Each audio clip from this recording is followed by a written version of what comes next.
Hey, welcome in. Friday Night Red Zone on KSL Sports. Thank you for joining us, everyone. QB2 here, Dane Stewart. Please be joined by our top athlete, Jeff Hansen. Ooh. Jeff, week 6, eh? It's a sad state of affairs if I'm the top athlete of anything, except for maybe a hot dog eating contest. It means you're versatile, man. You can talk about football. You can eat hot dogs. There we go.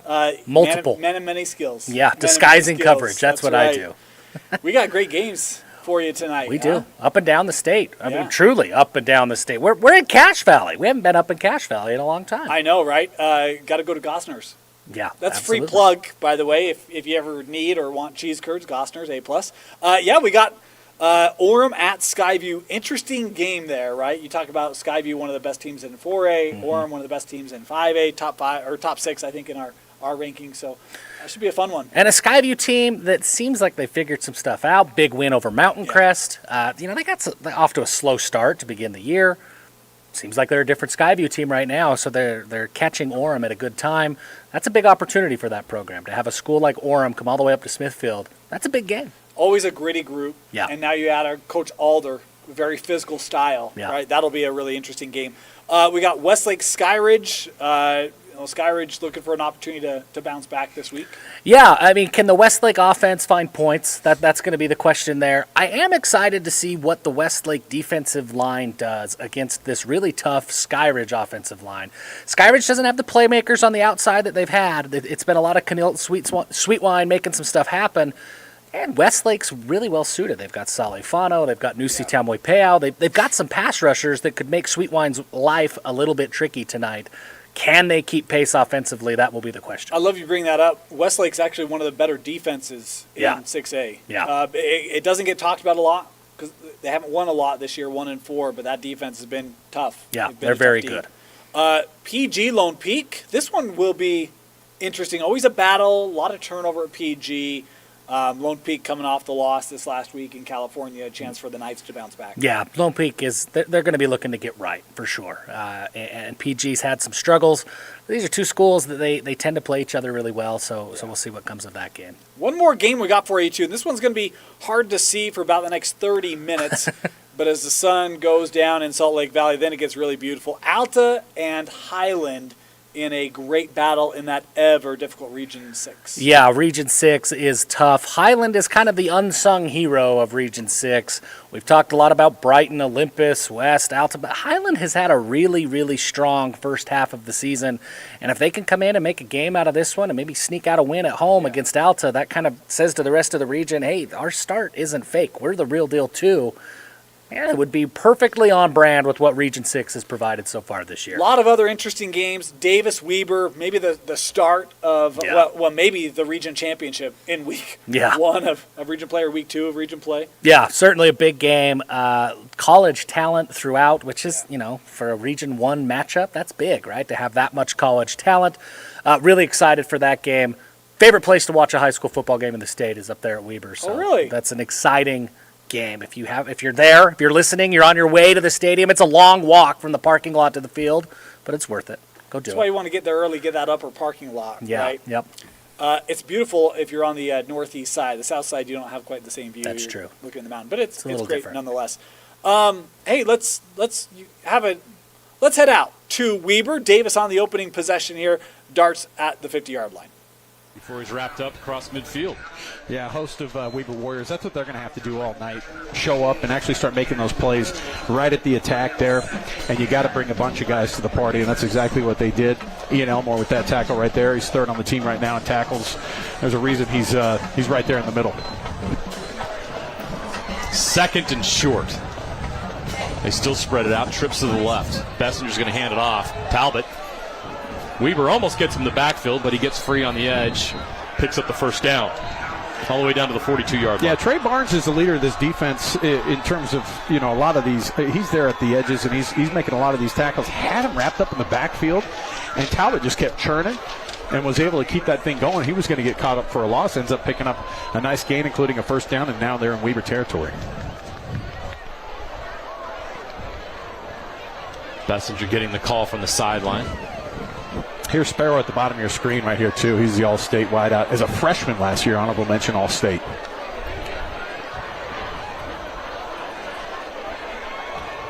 The blitz comes. Bessinger's got to get rid of it. Launches deep. Almost made a catch. Nice effort there, but not enough to bring it in. Yeah, you know what? Guess what? Jackson Etaheo is right there, but guess what? They had him in double coverage. Yeah. That's not the guy you want to throw to, especially, listen, like I said, Ian Elmore, really good at that safety spot. He came right over to help his corner out, and, obviously they're going to be keen on the two sophomore wideout talents, and he was still almost able to pull that in with one hand. Bessinger felt the heat on that play. Let's see if Weber continues to bring pressure. Be 2nd and 10.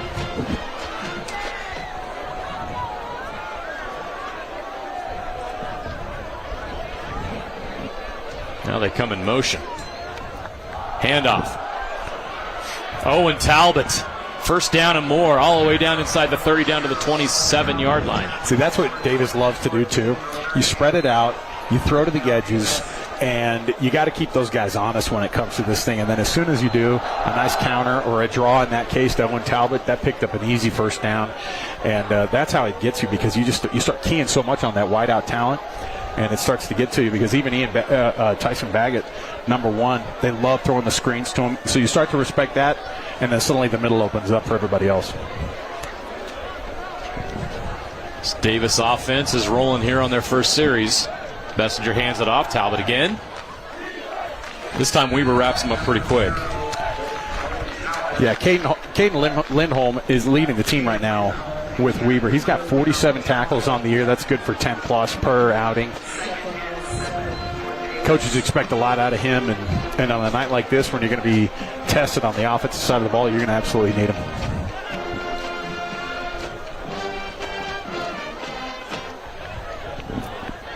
Darts taking their time. Play clock under 10. Bessinger doesn't rush it, gets the snap off. Pressure comes again. Bessinger over the middle. Catch is made. The first catch from Bodie Sparrow, the super sophomore. And that ball was, neither you nor I would have gotten up for that one, but Bodie Sparrow is an absolute athlete. Bessinger already has a big arm, and that thing kind of floated on him. No problem for Bodie Sparrow. Pulled that thing right down. 1st and 10 Davis there in the red zone, down to the 13-yard line.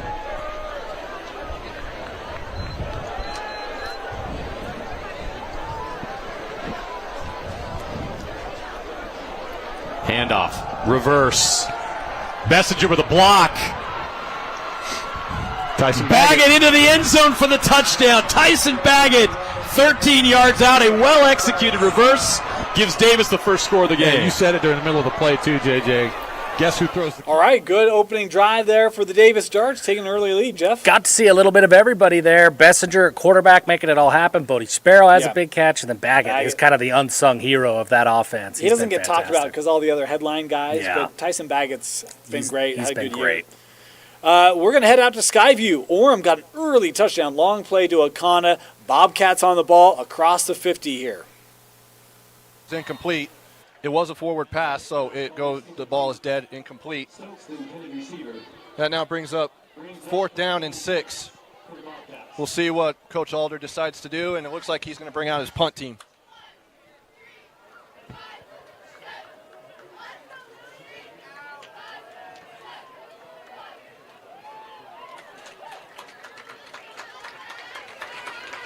On the punt from Bobcats, number 45, Zach Sparrow. Zach Sparrow, punter for And the Tigers, the Bobcats. And then Foleti Yongi is back to receive for the Tigers.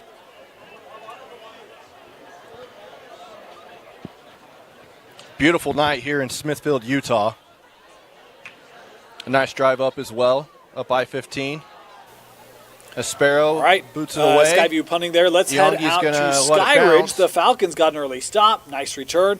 And just like that, they're in the red zone. Keneal Sweetwine time right here in the red zone. He's liked to run the ball right here when he's been inside the 10, 15-yard line all year long. Prior to the snap, 3 line up on the far side. Sweetwine will take the snap. He'll keep, runs up the middle, and gets enough for the first, and then he's going to be stopped by the Westlake defense. And that's why there is so much buzz around Keneal Sweetwine. He's a big individual.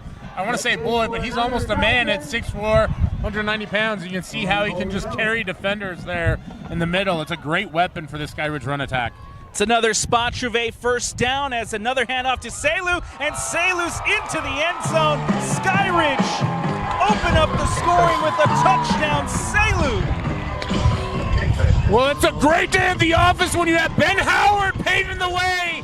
He joins the pancake platoon as he flattens the defender in the end zone and puts Zayden Selu on the tracks for a house call in the Skyridge end zone. And it is 6-0 early here for the Falcons in the first quarter pending the PAT. Okay, so Skyridge, Jeff, you called it. Just run that football right in. They got that big offensive line led by Ben Howard. That's a really, really good group. Darius Afalava's there on that offensive line. You get down close, man. Just rely on the big hogs to take you to glory, to pay dirt. Take the easy stuff, right? Don't got to overcomplicate it. Speaking of, let's head out to Lone Peak. Pleasant Grove had a nice drive going. They got across the 50. Couldn't keep it going. Punted. Lone Peak now for their opening possession. And the All Blacks are back for Lone Peak, Jeff. I knew we weren't going to go long without talking about uniforms in this one. This is a sneaky good uniform matchup. Look, I'm not a BYU fan. I'm not saying that as a criticism. I just didn't grow up here, right? I don't have a dog in the fight. Yeah. Doesn't that look kind of like old BYU, the blue pants, the white shirts? Doesn't it? It looks good. I get Air Force vibes, too, a little bit. Okay, yeah. Looks good, though. It looks really good. Really good. Lone Peak, tied at zeros. This game, Lone Peak's got it on their own end of the 50. Let's head out to Knight Stadium. Give him 5. Brody Downs, the linebacker, made the stop, and will bring up an early third down here for the Knights. Yeah, good job by Downs there to fill that hole. It looked like he was going to have a lot more room to run there, but Downs came in, filled it nicely, and limited what was appeared it could have been a pretty big gainer there. Third down, 2 yards to go. Be interesting to see what offensive coordinator Gary Trowbridge throws out here on 3rd and 2. Playbook should be wide open. Sam Wright goes out in motion to the right, so 5 will go into the pattern as Neil Matolu looks to the sideline. Watch QB draw here. I would think so too. Neil Matolu going to throw though. Pass is caught, and that's a first down on the curl route to Ike Staley, and he has the first down. As the 6'6" basketball player has a first down up to the 44. And if you notice, Pleasant Grove on that defensive alignment, they were anticipating a QB draw as well. So it was a good read by Neil Matolu and getting that ball out of his hand for the first down. It's like defensive coordinator Steve Brady was listening to us or something on that play. Hey, watch the quarterback. I know, seriously. Wide receivers line up in a stack to the right.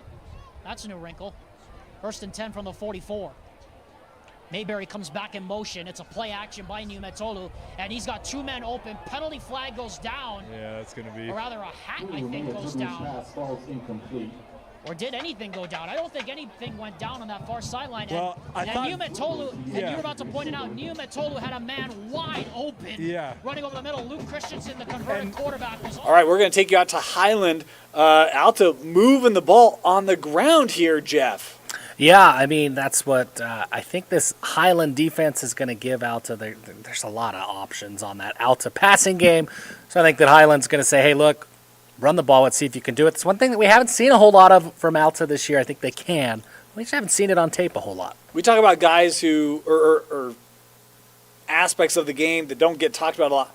Matt McKay, we talk about him every week on Red Zone. We love number 8 on the outside for the Hawks. Up here on 3rd and long is Brown's going to take a shot. That got batted down at the line. And an incomplete. It brings up 4th and very long here for Alta. And you'll see that a lot from Cortland Engstman. A lot of these guys come in, but Alta's coach before the game, he was telling us, I have no problem throwing my kicker out there for 52, 53, whatever. He's got the leg for it. And you love to see Jack McAllister out there. All right, we are going to move. This is going to be a long field goal. Sorry to cut you off, Moose, but let's head out to Weber. 7-0, Davis with the lead. Weber looking to answer. First and goal from the 2. Parker following his blockers. Comes up short.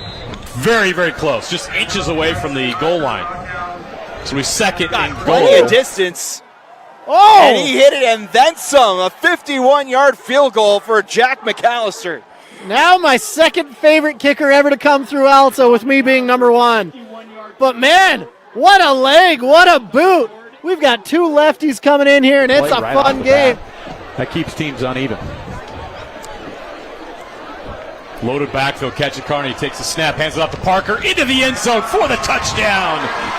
The Weber Warriors score on their first possession, and we are off to a great start tonight here in Pleasant View. This is something Davis hasn't been used to since they played Lehigh. Very front end of the season was somebody who punched back as hard as they have. All right, we're going to head back to Lone Peak. The Knights across the 50. How about the call by Moose Bingham, his second favorite kicker in Alta history? Nailed it. Yeah. Nailed it. Yeah. Moose is my second favorite kicker to go to Alta. We won't talk about my first, but Moose is definitely number 2. Well, and how about Weber? Ketchikarney's back. Jeff, we talked about this That's last big. week. I didn't know when he'd be back. We knew that'd be a big piece for them. I think we got a great game going on up in Pleasant View. I think so. I mean, that Davis offense has been so good, and for Davis to go out and score so quickly the way they did, and they're feeling confident, right? What a boost of confidence for Ketchikarney and that Weber offense to go right back and respond. We got a good game happening in North Ogden. Weber's lost 3 straight to Davis, but that one in the playoffs last year, 17-13, the closest of the bunch. See if they can get over the hump this year. Lone Peak's over the hump. They're on the plus side of the 50, driving here against Pleasant Grove. Guys slip out of a tackle there, so it's actually been a very nice job so far by Pleasant Grove on defense. 3rd down and 9. Third down of this drive.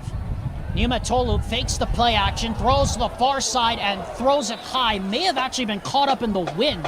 Yeah, that one Intended sailed for a bit. Jayshawn Mayberry, and given the fact that it is 4th down and Lone Peak's going to have the wind at their back, smart decision here by Gary Trowbridge and head coach Bart Brockbank. They're going to punt the football. Yeah, that's kind of one of those things about I'm going to butcher his name all night long. Niumatolu is that ball. He's struggled a little bit this year so far. What I've seen is throwing those out routes, getting those on the sideline. He's got the arm strength. He's just got to deliver them accurately.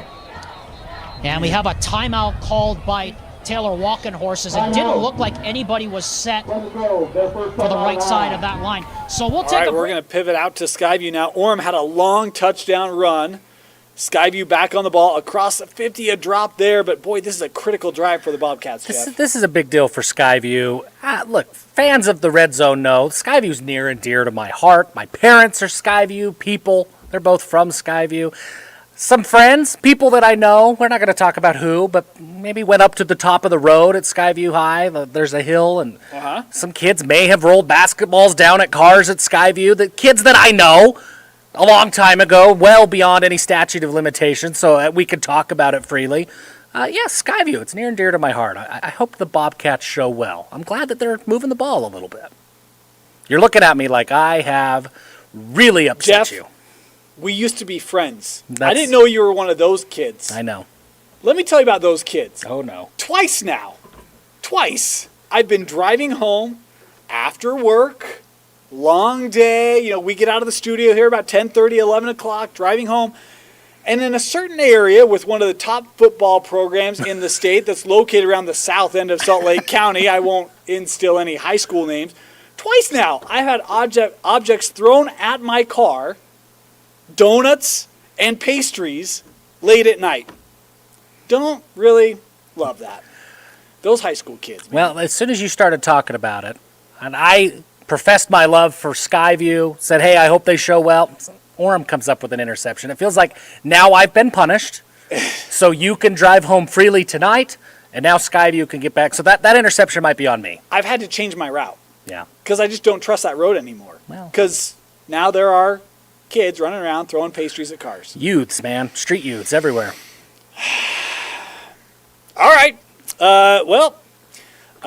We will... You want to stay here?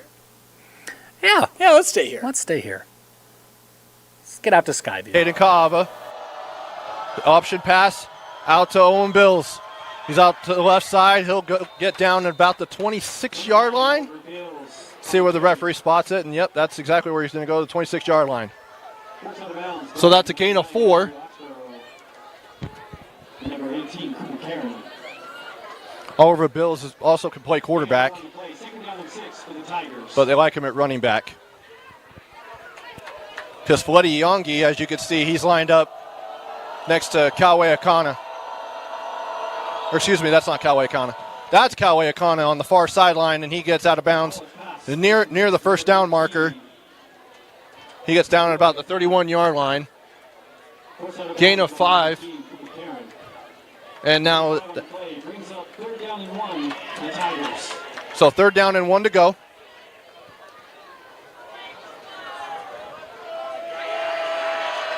Here's Akana back in the pistol.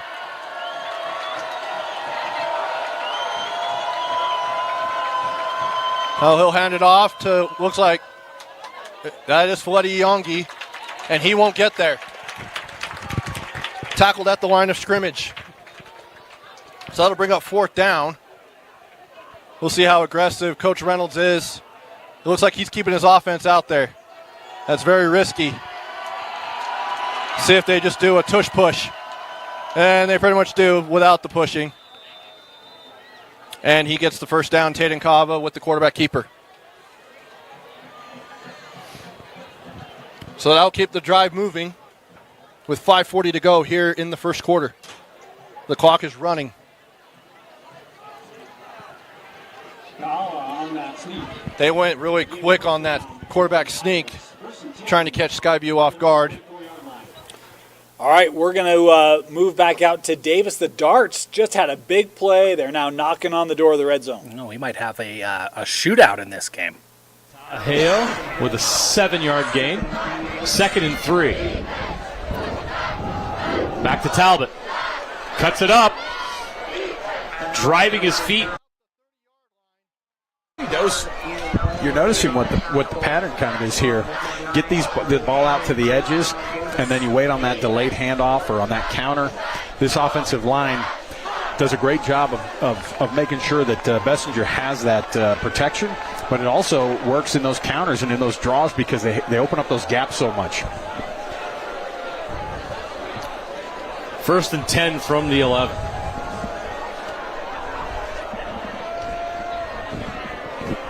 Bessinger to the corner of the end zone.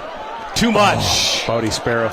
Sparrow was open. He just missed. Yeah, if you're going to overthrow a guy, that's the one you try to do it to, and but too much. Too much. He almost had a one-handed grab there, but yeah, missed him long. And again, you had a safety over the top. You had a corner at the edge. Wasn't really a fade as much as it was a little bit of a bullet to that corner of the end zone, and both the defenders were actually right there. It was just overthrown.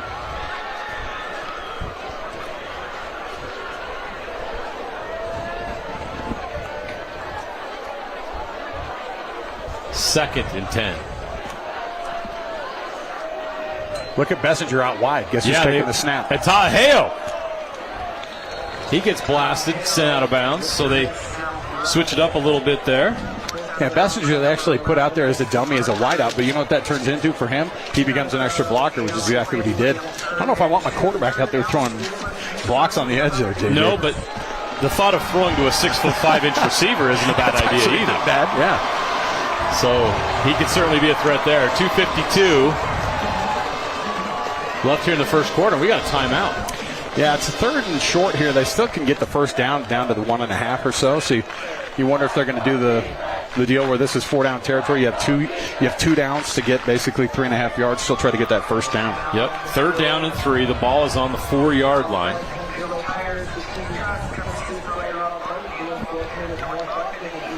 Give Weber credit. Here in the red zone, they've tightened things up a little bit. Yeah, I mean, you think about what the key play on this drive was. What was it? It was that flag. Yeah. The flag, this is an offense you cannot give extra 15 yards to it, put them into Weber territory on one play. So Davis with a little bit tighter of a formation. Trying to pick up at least 3 here. Bessinger outside. He's in trouble. He escapes. We got a flag. Bessinger scores for the moment. I'm not sure it's going to stand. We'll see. Okay, so that was a truck, and that's a quarterback, by the way. Yeah. It's going to get called back.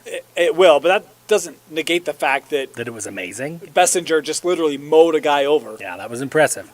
Got to cut my lawn tomorrow. My lawnmower won't be that effective. Just call Traden. I'm going to do it. Let's head out to Highland. Alta's got the ball inside the 5 here, trying to capitalize, make this 2-possession score.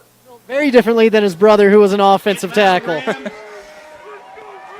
Under 2 minutes to go. Big play here. 3rd and goal from the 4-yard line. We can't hear you. Alta trying to make it a 2-score game. Loans in the backfield, bunch formation to the far side. As Loans gets the carry, and he fights his way down to the 1. And it brings up 4th down. Decision time. We don't see the pink cleats coming out. The Pink Panther, alas, is not spotted. As they're just going to set everybody up at the line here. And timeout Highland this time. So we'll step aside once more. 1:31 to play. A big play upcoming. 4th and goal next for the Hawks when we come back. All right, we got a timeout there. We're going to catch you up on a few things. One, Skyview just scored. That's 14-7. Davis, that was a penalty, so that got called back, sets up a 4th and long. They're going to have to settle for a field goal. Yeah. And they do make it. It's 10-7 Davis. Yeah, and then, that's the recap. Well done, Dane. Recapped? I was getting prepared to have to fill in gaps. You left no gaps. Just in time for a break. Well First done. break, bottom of the hour. You're listening to KSL Sports Red Zone. Back to kick. PAT is up. And just has to dump it off and going nowhere. The pressure was coming. Yeah, nice job there by Finn Maurer, who does a great job coming up from his secondary position, and unfortunately does look like Maurer may be down on the field, and I don't know if that's an injury or what happened on that one, but he did a phenomenal job of recognizing the screen, getting underneath the defender or the offensive. Off to Loans, tries to get over the pile, and they're going to mark him short. The far side judge says he didn't get it, and the Highland defense holds. Man, these Rams fans are excited if you can't tell. But fantastic job by Highland holding them. The Alta needed 2 yards. They got 1 yard and 9/10 of another. But it's a big field for Highland to go down. And usually they come out in 20 personnel, meaning they've got 2 running backs, 3 receivers, and a quarterback that can run you over as well. So the Rams defense holds on 4th down. It's going to be a 98-yard field here. 99-yard field. The ball is as close as you can get to the goal line. We're going to call it 99.9-yard field. As Pela going to pitch it on 1st down and spinning his way out near the 5-yard line. That's number 13. That's McConkey in the backfield. Gets out to about the 5. Gets a little bit of breathing room here for the Rams. Yeah, just like Broussard, he plows his way down the field. Gain of 3, puts it at the 4-yard line. As we've reached the final minute of quarter number 1. Been an entertaining one so far. This is only the 2nd drive for Highland tonight. Altus had 2 drives, has gotten 3 points out of it. Fumble on the last drive for the Rams as Pela looks to throw. McConkey has it tipped. It's loose on the near side. Was it caught? Was it caught, though? The ref is saying yes or no. No one knows yet. Maybe saying yes. Now saying yes. Alta seems now to say they've got it, and it's Riker Ellis with the interception. How about that? Man, Riker Ellis, all 5'10", 150 of them. And these Highland Rams are right back in the red zone where they love it. They've had 20 sacks this season. They're getting ready to get after it again, and Alta says, here's our chance to push that ball in the end zone and get into the scrum formation that we love. So they'll spot the ball at the 8-yard line after the tip pass was caught by Ellis. May see that one on the Rewind Top 5 next week. You work on the tip drill all season long, and then it comes into play, and you're like, here we go. 1st down, Loans met immediately in the backfield. Good job by number 1 for the Rams. That's Pela in the backfield there. Manasseh Pela taking what is his. He's like, you know what? You got me on the last one. I'll get you right here. My goodness, what an athlete. 20 seconds left. The Hawks do not have to run a play if they don't want to. It's 2nd and goal here. And I'm just seeing the replay.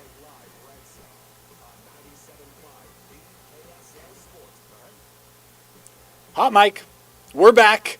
Check this out. This was crazy. Okay, so Alta goes for it on 4th and goal from the 1. They get stopped. Highland takes over, run a play. They got a couple yards, and then they throw a pick. Alta's right back on it inside the 10. This ball's at the 6-yard line, Jeff. Like nothing ever happened. This 1st and goal, all that other stuff is just fluff. So So let's head back out to Highland. Alta looking here at goal to go at the 6. Still trying to figure out the clock situation here.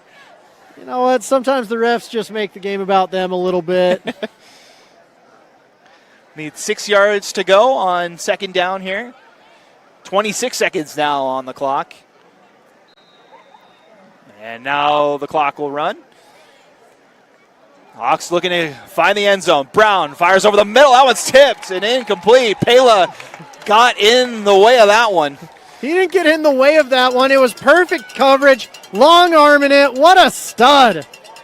My goodness. He's making up for the interception. He's got a tackle for loss and a pass breakup on the first 2 plays of the drive. It wouldn't surprise me if Pela just intercepts this and runs it all the way back. That's how highly I think of this young man. So once again, it's 3rd and goal here for Alta. 18 seconds left in the quarter.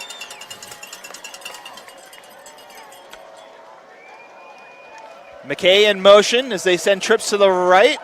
Brown looking near side, and it's caught. Touchdown, Hawks. Wow, what a great snag by Evan Morton, the junior. I thought Highland was going to make another stop there. It was close. That was close, man. I mean, you can only have so many red zone stops, right? They did well. I'm being told we have to go to a punting play. So let's head out to Lone Peak. PG here punting this away. I think that probably means something. Good snap. And it's blocked. This one is bounding into the end zone, and it's going to roll out of the end zone for a safety. That is about as thorough a block as you'll ever see on a punt. That ricocheted back like it went off a brick wall. Toa Tanuvasa with the block punt. And a quite unorthodox way for the first score of this game to go into the books, but Lone Peak is up 2-0. All right, 2-0. Soccer league. I love this. Wow, what a play there. 2-0. As a Pirates fan, that's just bad memories. We lose every game 2-0. Now that ball rolled like 30 yards. That was like a 50-yard safety. They're punting from like the 50-yard line. That was weird. A safety. That was weird. All right, let's head back out to Skyridge. Falcons have it inside the red zone, leading Westlake 7-0. Nothing. The Falcons in the gray and the white pants. The Thunder in the white shirts and the baby blue teal. Sweet wine. We'll go to the end zone. It is caught, wrestled in, and a touchdown Falcons. Joshua Hansen brings it in and extends the lead. Well, I know we're supposed to be dry, but there's a lot of sweet wine on that play.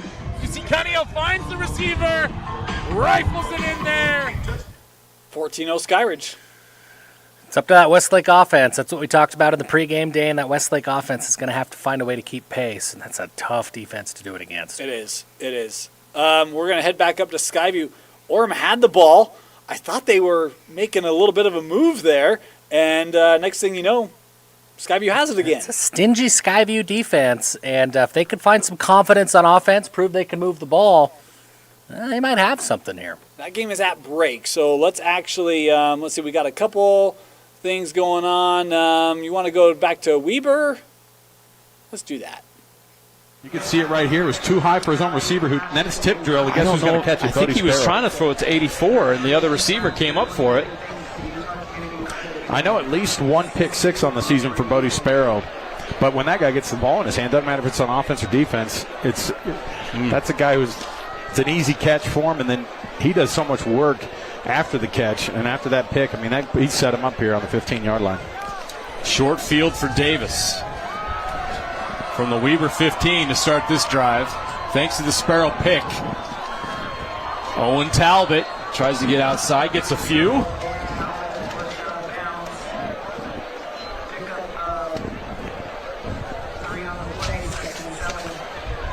Yeah, Trey Barnes, he's everywhere right now on defense. He keeps getting out there to the edge. He's getting asked a lot because when they're handing that ball. All right, we're gonna come in house a little bit here. We're bringing a little bit of fun. You like fun, right, Jeff? I like some fun. You know what we got here? We got the re-wheel. Yeah, that's right. The wheel of fame. Seems like the wheel of embarrassment. Here's what we're gonna do. Like. We're gonna spin it, Jeff. So we spin it. There's a question or there's something on there. Just while games are at breaks and whatnot, we'll get back to that. But we got a little window here. Go ahead and give it a whirl. All right, spinning the wheel. Oh, give Dane your hat. Hey, Dane's walking out with new merch. Well, Dane, there you are. Look at that. It's a good-looking hat. All right. And I got a big head. That's what I just proved right there. I have a real big head. I didn't expect that to go like that. This is fantastic. Jeff, I appreciate the donation. Yeah. Yep. Well, you're welcome. Things we do. Things we do. Davis, how about the darts here, huh? That Davis offense, they're the real deal. They've got weapons everywhere. The defense isn't too shabby either. I'm really anxious to see how Weber responds. It's now 16-7 up in North Ogden. Catch Carney's back. That offense needs a score here to keep pace because right now the Davis offense is humming.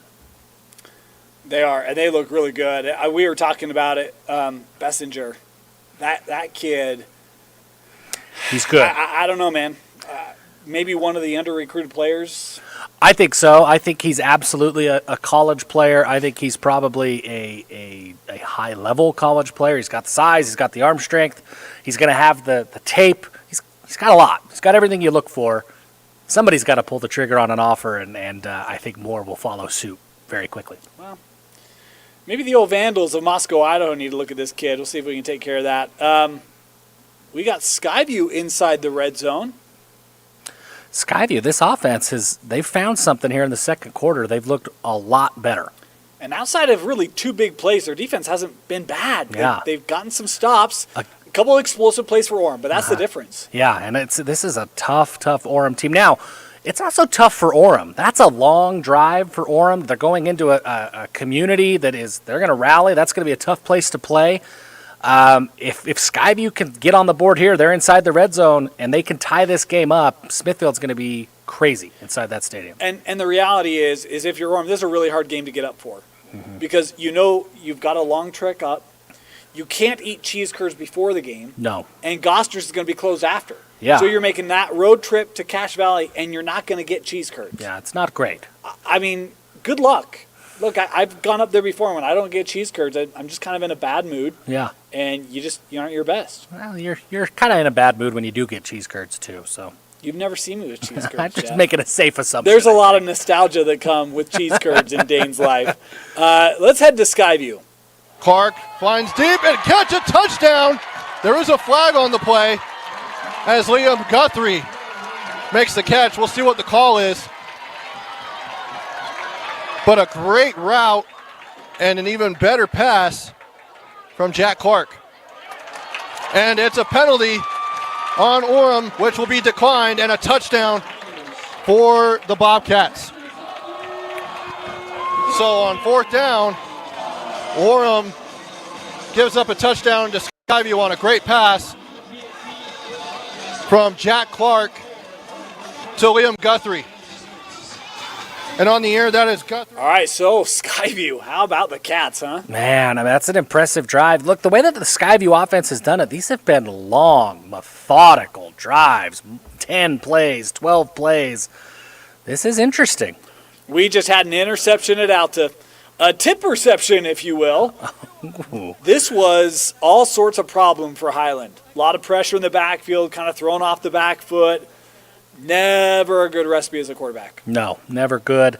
And good tip drill execution by that Alta defense. I like tip reception better. That was good. Yeah. You like that? Yeah, I think that's more fair. I've used that on the top 5, Jeff. Clearly you have not listened to it. I usually watch it on mute. I'd rather watch the plays than... Look, I tell people all the time, stuff that Dane's in, it's better watched on mute. Yeah.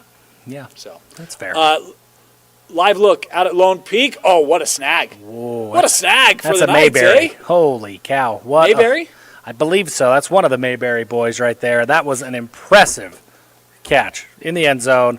Defender, for all those of you on the radio, defender draped all over him. The ball a little underthrown and behind him, and he had to adjust. Really, really impressive catch for the extending the lead. It's a deep flag route to the near corner. Yeah. And Mayberry kind of has to go underneath, backhanded with it to make that catch.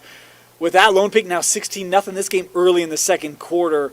Good response for Lone Peak. Yeah, Lone Peak is they're flexing their muscles a little bit in this game. Yes, they are. Meanwhile, Alta taking over. They've got it in Highland territory. They're right around the 40-yard line. And, boy, just looking at that Skyview game, that defense flying around right now for the Bobcats. Yeah, they're up. I mean, that's one thing that is for sure. That Skyview, that environment, I know that stadium well. That's a really excited fan base. Look, they got a chance to have a big upset here, and they're feeling confident at 14-all. He also knows the road that runs along that high school very well, as we found out. Bowling balls or pumpkins or whatever. Other kids, street youth. That was the rumor. Other kids were doing it. I don't know who it was. Let's head out to Highland. And the decision time is no more. The Pink Panther comes out. Da-da, da-da, da-da, da-da, da-da, da-da, da-da. No. So the Hawks electing to go for the field goal here. This one is going to be a 54-yard field goal. This will be the longest of the season for McAllister.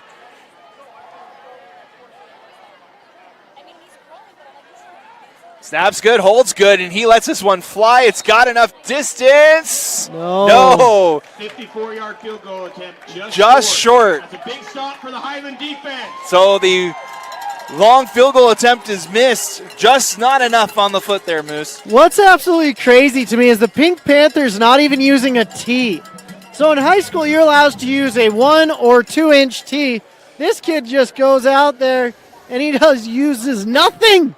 He's like, I'd rather not have an advantage. But what a great hit. So see where they spot the ball. We're going to head out here to Lone Peak. PG offense on the field. We haven't had a chance to see them a lot tonight, Jeff. Yeah, they got to have a score here. Well, I don't know what. Look, we've got a weird Spidey sense going tonight, don't we? Yeah, we do. That for those of you on the radio, that's a Pleasant Grove offense that's got a score and promptly a Lone Peak interception. That seems to be the theme. We might be cursing some of these offenses, so we're sorry in advance for the rest of the night. We're certainly, yeah. Should we head to Skyview or Weber? Yeah, there we go. Let's go out to Weber. Weber trailing 16-7. They've got the football here. On the team in receptions, and guess what? The defense was as good as it could have gotten. That ball went straight to his chest. He made the catch. Carney hands off to Parker. Gets about 4 or 5 yards. They'll take that inside the 40 down to the 38-yard line. Yeah, that catch, and then you go right to, you see Weber likes to speed it up a little bit, make some of these calls. They're slowing it down a little bit with this one, but that's some rhythm that they got into right there just on those 2 plays. And to be able to have that option, to be able to hand the ball off to Dyson Parker like that at will. Picked up an easy 6 right there on that first down. 2nd down and 5 officially. Carney hands off to Parker. A lot of room to run. Parker's got the edge. Tripped up at the 24-yard line, but not before Parker picks up 10-plus. So that's the 2nd time on this drive they've run that exact same play, and guess what's happened on both times? They've sealed that edge so well that it's only up to your defensive backs, and in that case, the safety and Bodie Sparrow coming up and making the touchdown-saving tackle. Great couple calls there. Keep going back to that well. It hasn't been failing you all night. Parker's off to a great start, and he's been huge on this drive. He'll continue to ride his hot hand the remainder of the night, I'm sure.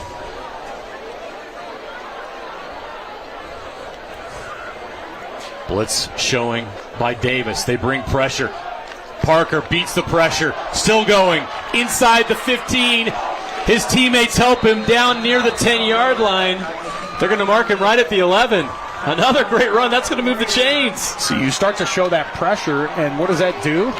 You bring that pressure off of the edges. That's an easier thing for an offensive lineman to go, yeah, perfect, bring that pressure. I'll push you right outside and open the gap up again. That one was up the middle this time. Tempo, Weber, Parker again. He's got a path into the end zone. Touchdown! What a night for Dyson Parker. Did you see that play a couple times on the drive? That edge just keeps getting sealed off. Why wouldn't you keep going back if you're Weber? They're not stopping it. All right. Good response there from Weber. Needed response from Weber. Needed response. Good to see Dyson Parker having a night. He's been great for that Weber offense so far. I mentioned Lone Peak had forced a turnover against PG. Let's see what they do with it here. They got the ball about the 38-yard line. For the Knights, all 4 drives have started close to or over midfield as Niumatolu to throws on the middle. That's complete. As Christensen gets the full takedown and the ball comes out. The white shirts are all diving on top of it, saying they have it. And they do. And Pleasant Grove does have it. So the second turnover of the ball game for LP, and the fumble is recovered by Bo Goodman, the linebacker. By the way, what a formed tackle that was. I missed the number on the player who made the tackle there, but he stripped that ball out in the end. You talked about earlier about first guy wraps up, second guy comes in and strips the ball out. That's the epitome of what that means right there. I thought he was down, Jeff. He looked a little bit down to me as well, but 17-0. We'll give him the benefit of the doubt. In fairness, I'm like 50 miles away, so I don't have the best visibility view of that. Orem back on the football. This game, they jumped out 14-0 on Skyview. It's tied up. Orem across midfield.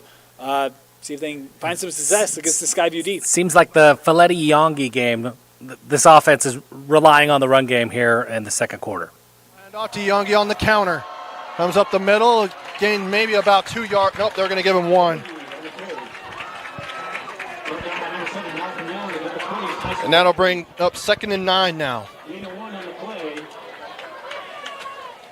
Brings up 2nd down and 9 for the Tigers.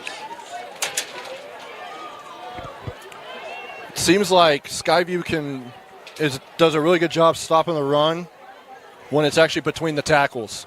But once they get to the outside, that's where it gets a little hairy for them.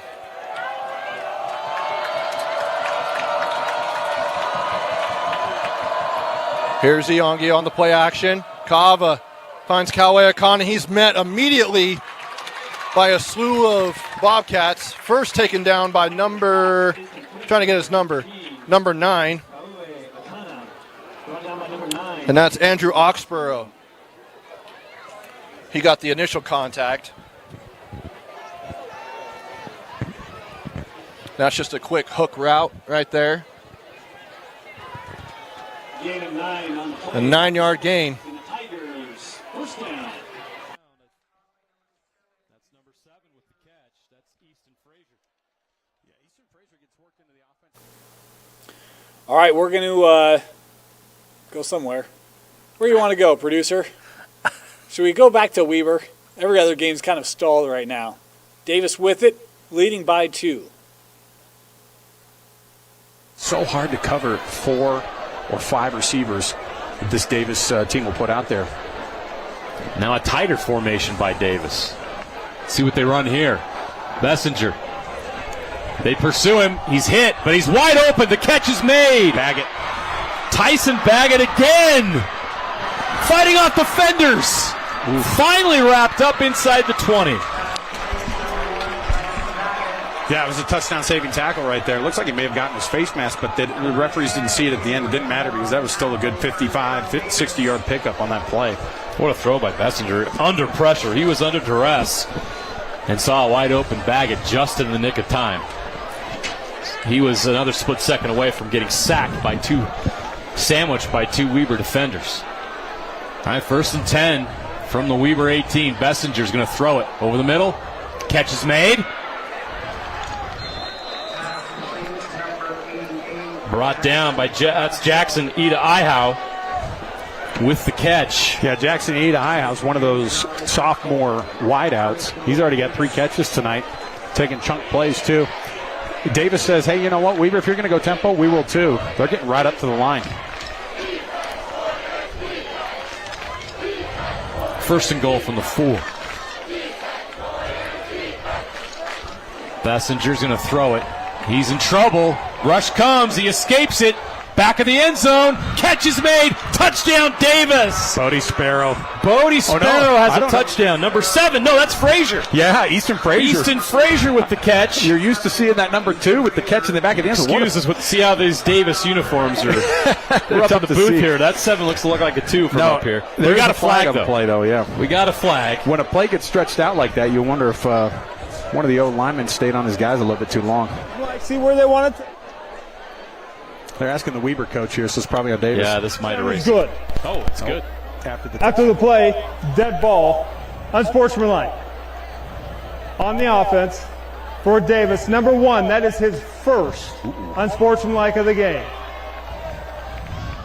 Well, it's a rivalry game, JJ. You're going to have a couple of those. I don't know if it was that or excessive celebration. It's Tyson Baggett who got that call. What a catch by Easton Frazier. I mean, that was a great catch in the back of the zone. How about Bessinger? Yeah, finding the time. The patience under duress to find him in the back. All right, touchdown Davis. Let's head up to Skyview real quickly. Orm's got it inside the 10. Here's Kava. He rolls out to the right. He's going to take it himself, tries to get to the sticks, and he'll be – oh, they're going to give him the first down. Kaala on the scramble, forced out of bounds by number 45, Jack Sparrow.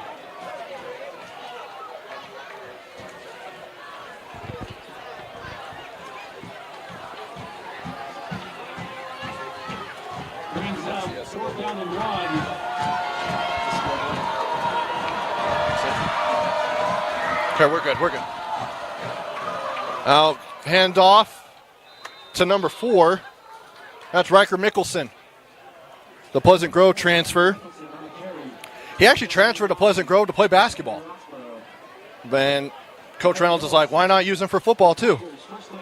As they go in a bunch formation, and they'll go to Mickelson for the touchdown. He's in for a 3-yard score for Riker Mickelson. On the year, that's his first rushing touchdown for Mickelson, who is a senior.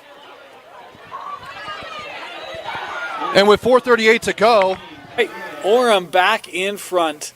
Boy, good battle. Good battle. I'll never not love. Joe Miles does it at corner when he was healthy. He's a kicker there as well. Kawe Akana, the kicker for Orem. I love it. I think it's great. Lone Peak. Oh, Lone Peak. Hey, the run game for the Knights scampering in from 25 yards. Lone Peak, that's going to extend their lead. PAT pending, 24-0. Might be the last we see of Lone Peak on this show. They look like the Knights have that firmly under control. Well, and speaking of, in that same region, Skyridge taking care of Westlake right now. That game is 20-0. Skyridge on the ball across the 50. We'll keep our eyes on that one as a big play coming in that one down in Lehigh. Meanwhile, we're back out to Highland as Alta leading 10-0. They've got it here inside the 30-yard line of the Rams. I know that this is risky, but throwing out to McKay, he knows those prayers are answered. Oh, ball's on the ground. Is Brown able to get back on it? It'll be back at the original line of scrimmage, and a flag flies. Two flags fly. Right in that pile. And it was well after the play, so most likely an unsportsmanlike is upcoming. On Alta. It's on Alta.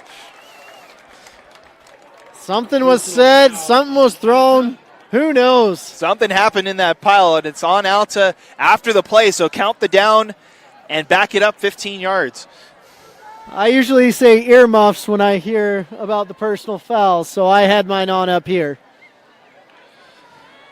So spot the ball back at the 43-yard line after that one. It's a loss of 15 there. 17 because it was a 2-yard loss on the play.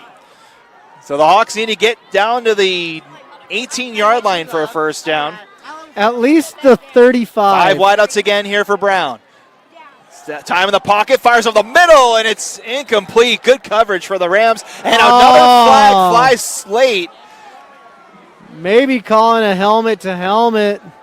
That was Malik Jones that broke it up. Malik Jones. That was intended for McKay. He took the shot over the middle.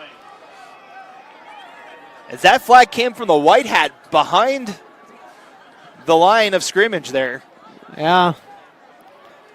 Which he can override whatever he wants. Want to see the replay on that one. So we'll see what the call is here. The referees talk about it. I'm not sure if it was hitting a defenseless player or... All right, we'll catch up on that call. Meanwhile, we're going to head back up to Weber. The Warriors looking to answer in a game that's been back and forth all night, Jeff. Yeah, that Davis offense has not been stopped yet, so the Weber offense is going to have to keep pace, and then you hope there's some halftime adjustments defensively if you're a Warriors fan. But right now, that Weber offense has got to find the end zone again. Yeah, that game inside of 6 minutes to go, first half, 23-14 Davis.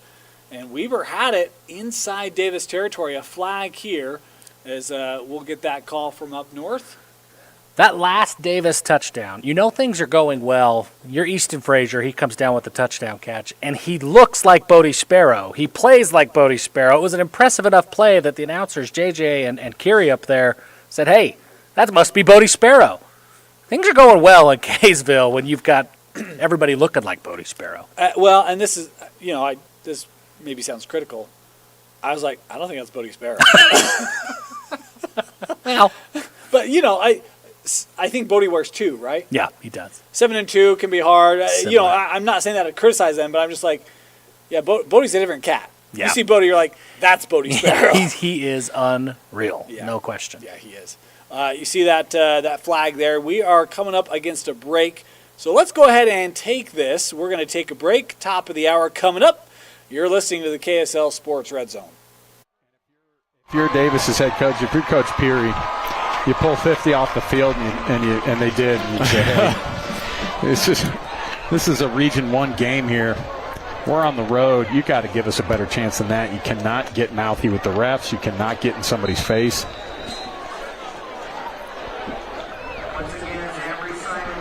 So Weber's offense all the way up inside the 14-yard line, inside the 15. Now in the red zone. Catch it, Carney. Takes the snap. He's going to hand it off to Parker's got room. Dancing around right around the 10-yard line. Parker looked like he might have been taken down for a loss, but did a great job. He's shifty. Yeah, you know what? And he created a gain. That's about as far as you can run to only get about 4 yards. Or 3, I guess, maybe. I mean, but you know what? He is absolutely dodging all of these defenders. It's really fun to watch. His lateral quickness is elite. And he's got a lot of patience, and then he'll suddenly just burst through that hole. Catch it, Carney. Pitches it inside. That's technically a pass. Down to the 5. That's the paint kid. Yep. When they bring him in, he's not there to watch. Yeah, and you're going to go 3rd and short here. But take a wild guess who might end up getting this ball. I mean, yep. Pretty easy to pick up 1.5 yards. And they're going to give him some help in the backfield. Parker. Oh my goodness, Davis gets a stop. I mean, the first time you could get a TFL on Dyson, and my goodness, they make the stop right there. Now it's 4th and 3, 4th and 4. They're going to have to kick a field goal. So the Davis defense comes up with a big stop on 3rd down. Oh, that's huge. And, that's a killer to be able to be driving like that and then just get it stopped up 3rd and 1. You've been converting that all night. Weber's got a good one, though. Alex Johnson. Now we got a flag. What is this?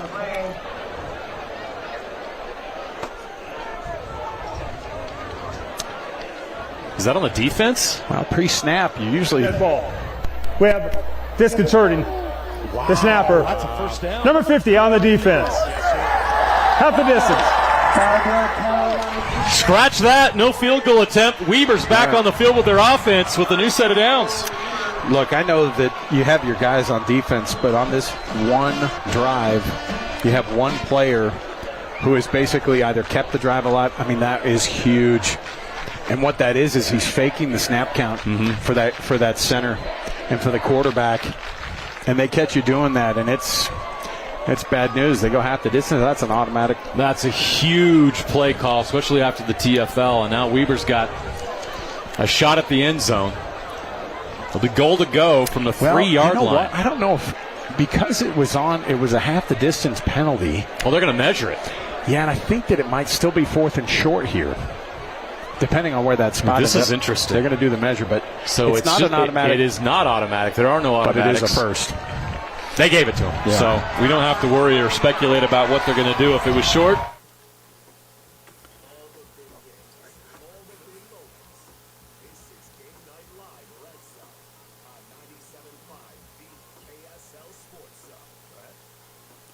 You take a break, you think you're going to have a minute. No, madness everywhere. Let's head out to Highland first. Rams have it inside the 5. looking to get back, trailing out to 10-0. Nope. We're going to go to Weber instead. I was told the other way, but let's go to Weber. As Weber was kicking the field goal, and then next thing you know, there's a measurement. They get the first down, and they just ran it in, Jeff. Yeah, that's what they needed to do to keep pace, right? I mean, so that's going to bring that to a one-score game, 23-20, PAT pending. Look, the chain gang. Chain gang comes in and measures, and Weber gets a benefit. We're heading back to Highland. I did not see the fourth down play. Did you? It was stuffed.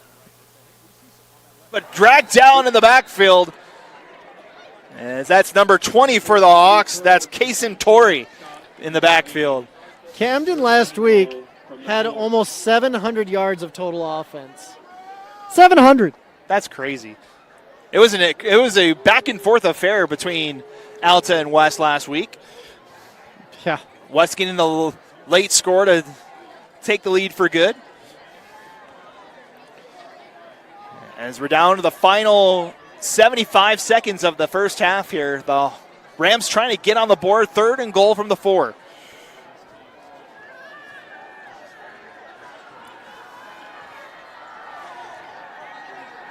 And whistles before the snap. Timeout for the Rams. I love Manasseh Wolfgram. He was just messing with the D lineman. He's like, I got you, big boy. Manasseh's not a big dude. He's probably like 5'8" or something like that, to be honest with you. But he's like, all right, we got a new game for you. Spanish Fork. This is a team, Jeff, we talked about them this week, being super impressive, taking on Salem Hills tonight, leading 13-0 are the Dons. Yeah, let's get out. There's a lot of talent in the trenches. Aaron Dunn, of course, kind of the headliner. Not kind of. He's a 4-star guy. He is the headliner for Spanish Fork on that offensive line. And they've relied heavily on him to get that running game going. Let's go see what the Dons have to do. The 3-yard line. Smith back to throw. Throw into the end zone there. That one's incomplete. They threw into double coverage looking for Vest out of the backfield. Down to the 3 to the 2. And he is down at the 2-yard line.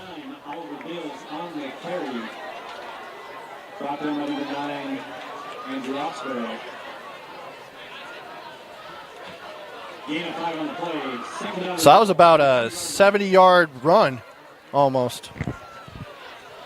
Trying to do math on air. Don't do that, folks. Here's Taden Kava. He'll hand it off to Fletty Youngie. Once again, he'll be stuffed at the line of scrimmage and may have even lost a yard. So it brings up 3rd and goal. Gavin Reed on the stop. So 3rd and goal from the 3-yard line. As they're letting the clock run a little bit. Under 1:40 to go here until halftime. 28-14, Orem with the lead.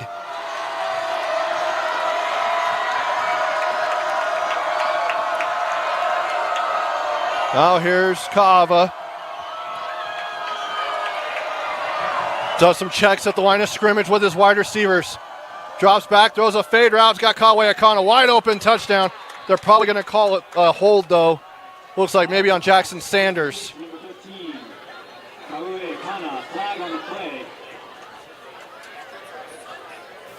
All right, a couple updates. Spanish Fork kicked a field goal that game at the half. Highland also kicked a field goal. They're on the board, trailing out to 10-7 now.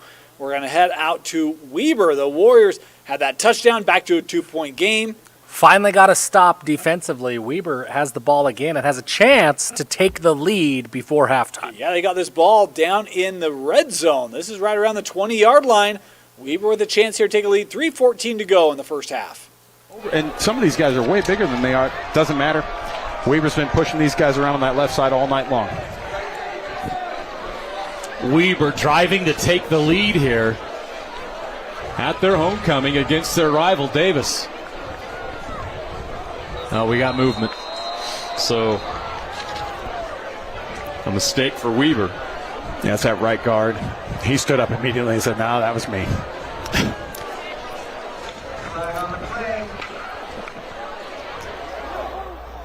Dead ball. False start on the offense, number 79. It's going to be a 5-yard penalty. Repeat. First down. So it'll be 1st and 10 at the 19-yard line. You know, sometimes these. Sorry, the 25. 25 yard. Just short of the 25. It's almost like you keep waiting for them to set up for something else with that play, but they just keep going back to it again. Why not? Davis showing pressure. Carney drops it. He's going to quickly toss it over to Parker, who's got room to run. Inside the 20, down to the 16. Considering the circumstances, they'll take that. You know, with a lot of concentration by Carney on that. When the ball hits the turf, he has a defender in his face. He still swings it to the outside to Dyson Parker, who was able to make that catch and turn it into positive yards. They go tempo. They go Parker in the middle of the defense. Inside the 10, inside the 5. Down to the 5-yard line. That's a first down. Have you seen anybody else working that hard tonight? I mean, the guy's turning his legs. Nobody's able to stop him. Phenomenal running by Dyson Parker tonight. My heavens. What a first half by Dyson Parker. He's got all 3 of Weber's touchdowns. He tipped the ball that was intercepted. That's going to create points here. And I'll be shocked if he doesn't score this touchdown if they score. Down 2, Weber. Going under heavy. 2 minutes to play in the half. Carney to Parker. Parker cuts up at the goal line. Short. They mark him short of the goal line at around the 1-yard line. Well, talk about a curveball. They ran it to the right side this time, JJ. I was shocked. They mixed it up they still handed off to Parker Dyson Parker, but they ended up having that right side open up because they've been going heavy on the left side for the Davis defense. They're keeping them guessing. You know who's going to get the ball. You just don't know where.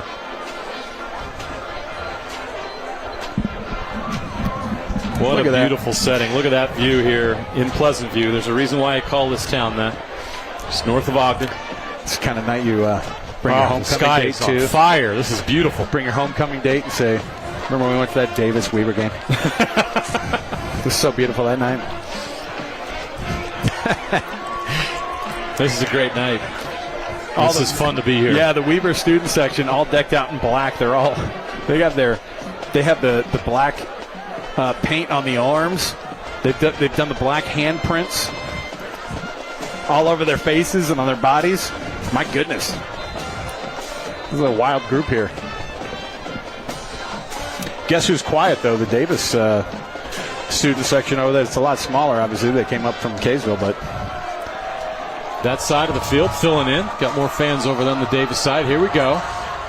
Carney. Parker tackled quickly. A TFL in the backfield. Nice play. Yeah. They decided to do something different on that one, and they brought the far edge over. I think that might have been Riker Sheffield. They decided, look, if we're not going to be able to get guys straight in front of them, we're going to bring that edge pressure from the opposite side. And that was the only thing. Clock operator, 1-3-1 on the game clock. 1:31 on the game clock, please. So suddenly we got a 3rd and goal from the 5.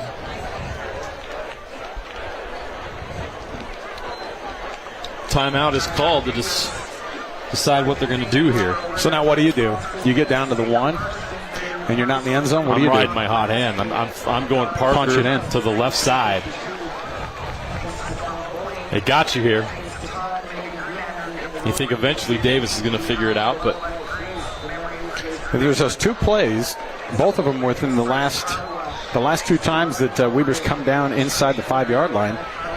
It's been the only 2 times that Davis defense has gotten a tackle for a loss, and so it makes you start to look at it again if you're Weber's head coach and saying, you could kick the field goal, take the lead right before the half, but that's no fun, isn't it? Remember who gets the ball to start the second half. That's Weber's ball. That's right. This is a huge play here. And we got a flag already.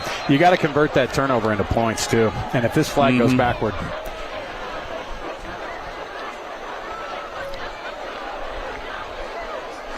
Usually those pre-snap penalties are... Ball foul. Illegal substitution.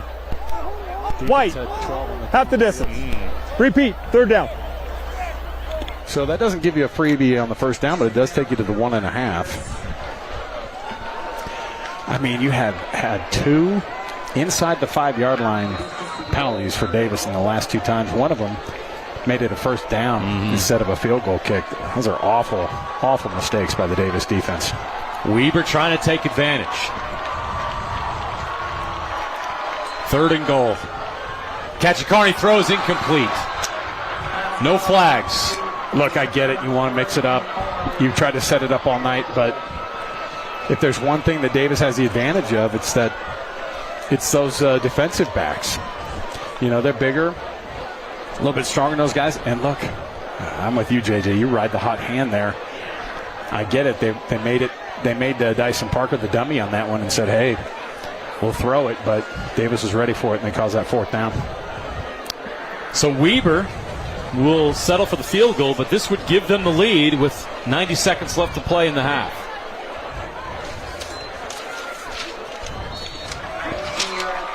No doubt about it. And from 19 yards, Alex Johnson with a tremendous leg gives the Weber Warriors a 24-23 lead. So Weber gets points off the turnover. Yeah, look at what we have here, too. The 1-point difference is what? It's that 2-point conversion. So how about Weber, huh? That's an impressive, really final, 6 minutes of the second quarter? Yeah. Yeah, that's a ball game. Leading 24-23. Meanwhile, Skyview, this game has gotten sideways. Orm's opened it up. It was 14 apiece. That game now has been reported 35-14. Skyview's got it here inside the 10 late in this first half. Yeah, Bobcats trying to make a comeback. When you have opportunities like this and you're down by 21 points, you simply have to convert. So they're going to get a timeout, and they're going to talk about it. And then we'll go look at what they do. So let's come in-house, shall we? Yeah, okay. We've got the old wheel, the wheel of fun. It's been great for me so far. Dane's Lost a hat. 1-0. Yeah. Right, so I'll take that. Will, even this, you want me to spin? Yeah, go ahead. All right, I'll spin. There's one on here I'm really hoping I don't get. All right. Name your I think it says top defense. It's my handwriting. I can't even read it. Yeah, That's those a good are sign. hieroglyphics is what that is. Yeah. My top defense, this one's really tough. A couple of weeks ago, I would have maybe thought Green Canyon was in the conversation, but after Ridgeline did their thing, I don't know. I'm actually really tempted to go. This is tough. It is tough. This is tough. I don't know if it's my top defense, but let me tell you the defense has been, I think, really impressive, is Olympus. Yeah? I really like that Olympus defense. Now, they've had some weeks they've given up points. They gave up 40 to West, right? So I get that doesn't look great. But that crew flies around. Make it really tough. They shut out Brighton for the first time in, it was like 20 years, right, when we were talking about that last week. I really like that Olympus D. Nate Sheets and company. I just think they're physical. They fly around.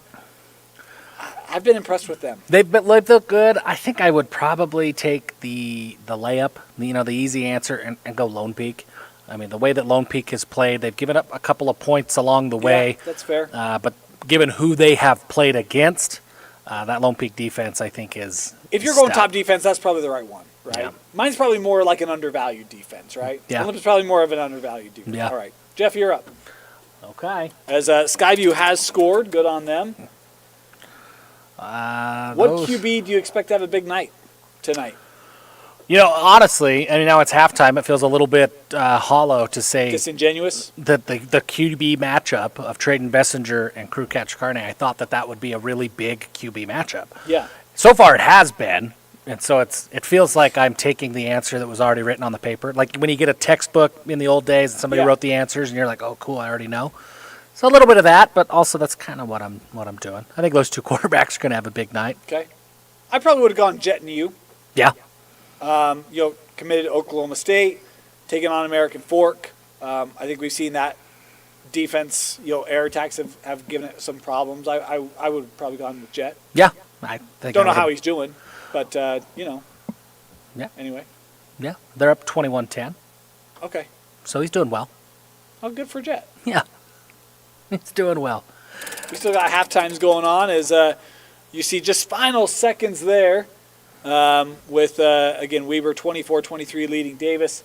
Next question is favorite under-the-radar recruit. I'm glad you got this one.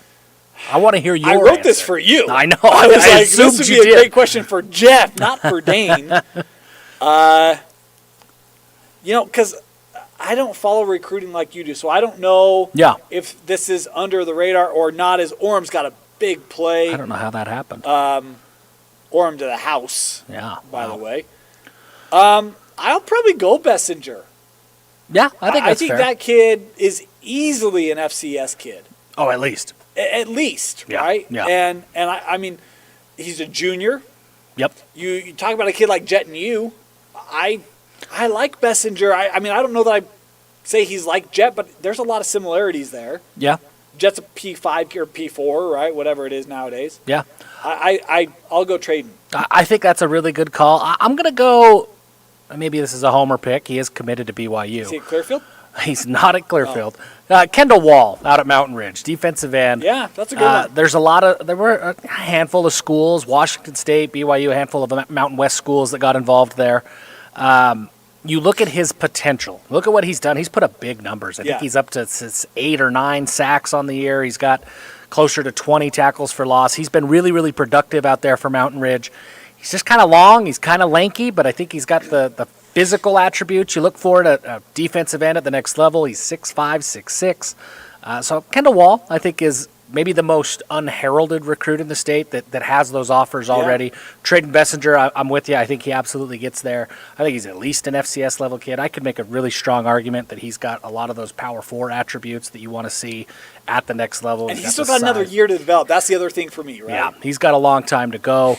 I think this spring is going to be big for him because it's kind of it's the process, right? How important is it for him to beat a kid from Salt Lake Valley, right? For Davis to play a Skyridge or a Lehigh or an AF and to win. How important is that? It helps him pop onto the radar, but I think that any college coach right now, they're looking at Davis and they're saying, okay, look at their schedule, look at the level of competition, look at the talent that Bessinger has around him. How much of it really can you attribute to the quarterback? And I think that's the question that they ask. I think you attribute a lot of it to the quarterback. I think he makes that offense go. But I think it's if you're a college coach and you're looking at a bunch of quarterbacks who are good, and you start splitting hairs a little bit. So I think for Bessinger, have those moments so that he can, beat a big team in the playoffs and pop onto college radar. But then coaches are going to want to see him in person during that spring evaluation period. They'll come out to Kaysville. They'll watch practices. They'll see him throw. And I think that when they get to see him up close and personal, that's how it was for us last year, right? We heard about Bodie Sparrow. We heard about Davis. We heard about Bessinger. It wasn't until I got there, we were watching them play against Syracuse last year and saw them live, that it was like, whoa, this kid isn't he's not just a guy putting up big numbers. He's the real deal. I think more college coaches will get there with Bessinger. I think I had an inside track because I think I saw him earlier. Yeah. But I do remember that. Here would be my case. I'm not a lawyer, but if you need a lawyer, go check out Hyman Associates. It's a full-service law firm. Great sponsor of Rewind in Red Zone. As Davis has it here inside the red zone, knocking on the doorstep here, just 13 seconds to go, trying to retake the lead. As we'll get back to that real quickly. Bessinger here looking over the middle, and that one, was that caught? That was. Deflected and into hands. How about that of Frazier for the Davis touchdown as the Darts retake the lead with, 8 seconds left? Yeah, what a response. They had less than a minute, I think, to go the length of the field. Yeah. Wow. Here'd be to that point, right? So you could argue, I don't know what schools thought of Jackson Stevens. Stevens was at Davis. Stevens transfers, and that offense put up 100 more points the next season with Traden Bessinger. Right. So you can talk about, well, does he have a lot of options? Well, yeah, so did Jackson Stevens, and the offense was better. Yeah. That's where, for me, I'm like, it's legit, guys. I worry sometimes that we overthink the room. I think Josh so. Davis syndrome, Jalen Warren syndrome. It's like, guys, it's right there. Yeah. It's right there. Yeah, I think you're right. I mean, sometimes I think college coaches try to big brain it a little bit. It's maybe a little bit too much. Sometimes the tape speaks for itself. Traden Bessinger, I think, is one of those guys.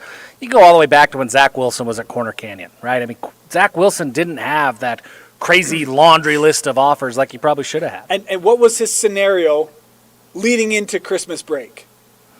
Boise State. Boise State and a handful of low-level offers. Correct. Yeah. Your turn. There's one I'm really hoping you get. Well, let's see. The wheel has been spun. I can't give Dave my hat twice. You only brought one hat. Oh, it was right there. Park City or Stansbury tonight? Who do you like? That game's close. It is close. Last I saw, 7-7. 7-7. I like Park City to pull ahead in the end. Stansbury is good. Bronx Baker, if you haven't seen Bronx Baker, he is a ton of fun to watch. I like Park City. Part of it is, I think it's at Park City, if I'm not I mistaken. think it's at Stansbury. Is it at Stansbury? At Stansbury. Well, that might change That's things why I a was little kind of bit for me. surprised you went that route. I do like Park City as a team a little bit more. If they're playing on a neutral field, I think that they have more pieces at Park City. But okay, now that if that is at Stansbury, that's a tough place to play. That community rallies. That's a fun place to take in a game, and it's close. That's not an answer, Jeff. You staying with Park City? Well, I gave you an answer, just flawed and based on Well, then it sounds incorrect like you were gonna logic. So now I'm switch going to and- go to Stansbury because I'm going with the home You team. going Stansbury? Yeah. All right. Well, I don't feel great about it now, but yeah. Yeah, here's my thing. I think this is a toss-up game. I actually think this is a bigger test for Park City than Stansbury. If you can go to Stansbury and you can deal with their physicality, I think that should set a tone for that program that, guys, we can go compete in this classification for a state title. I really believe that. Yeah. Because I think Park City has a lot of talent. And I think in past years, when they've hit the physicality late, that's where it's been tough for them to get over the hump. But if they can go to Stansbury and show they can do that, I think that's a huge win for Park City. Love Bash Bodley and company. I think that's a really talented Park City group. I'll tell you this, it's going to take you at least an hour to get out of that parking lot of Stansbury. That whole community comes out. There's like one parking lot exit. Last time I was out there, it literally took an hour just to leave the parking lot. That's the kind of crowd that shows up to games at Stansbury. That's the environment you have out there. It is a tough place to play, especially with their brand of football. It's been a night of confessions for me, and I confess some childhood misdealings up in Smithfield. Well, you said it was friends. Right, some Okay, friends, all right, some all right. misdealings of friends. Don't want to get that wrong. When I was there at Stansbury, I believe it was last year, maybe it was 2 years ago, in that same parking lot, I took advantage of having a Jeep. I found some grass. It led to an open field and a road, and I took advantage So of those tracks are credit Jeff Hansen. Yeah, and I'm the old sure Jeep. that you've fixed it now, Stansbury folks. But yeah, that one was on me. I was in a sedan. I didn't have a choice. Yeah, you had to sit there. And honestly, even though it was my fault, build another exit. It's really your fault.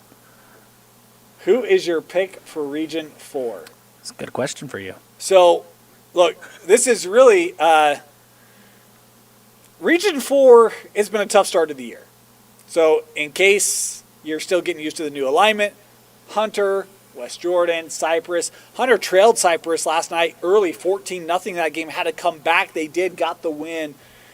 I think this is West Jordan. I think West Jordan, that defense, they're a mainstay in our top 5. I mean, every week they have an impressive interception. I've been told to expect it again in week 6. I haven't seen it. But I think that West Jordan team is probably the best team in that region. That's probably where I would go is the Jags. Yeah, I think I'm right there with you. Came back against Alta, right? Trailed that game big early, came back and got the win. I like that West They've Jordan definitely showed the most flashes. I mean, that has been a tough region. Tough start to the year, tough first half for most of that region. Taylorsville's had a nice start too, right? Which has been great. Granger got a win, I think, a week or two ago. I would probably go with Granger or with West Jordan. Yeah, I'm there with you. Do we go one more? Yeah, let's go do one more. Come on. Eat your vegetables. I don't eat very many vegetables. Well, you're going to tonight. No. I don't eat vegetables really as a general rule. Jeff, I try not to. I just worry about your health. So we got a V8 here. Oh, gross. And Jeff has to drink a V8. It's This is not good. This is not good, ladies and gentlemen. carrot juice and tomatoes and like drinking a cold glass of soup. This is great. Oh, and it's just as bad as you could imagine. That is bad. This is a good time for a break. We used to do the challenges with Dusty, and I was like, we got to get Jeff in on a challenge. So V8, there you go. Yeah, like I'm drinking a pot roast. This is not good. I don't know how people drink this. V8 has been in business for a long time, and it has never made sense, and it's never made less sense than it does right now. Ooh. Jeff he's enjoying his balanced meal tonight. Hey, way to go, Jeff. That was bad. I lost my hat. I drank a vegetable. This has been a rough night. Only 11 and a half more ounces. We're going to take a break here at bottom of the hour. We'll see how much of that V8 Jeff can go through. You're listening to the KSL Sports Red Zone. That's bad. There, number 2 is a block in the back. I couldn't really see anything.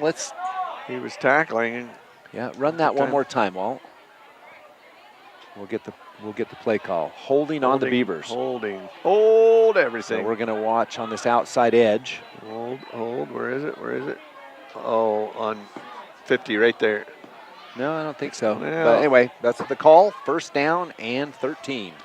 I think Wyatt Orton got taken down on that one. I think that's where the hold is called.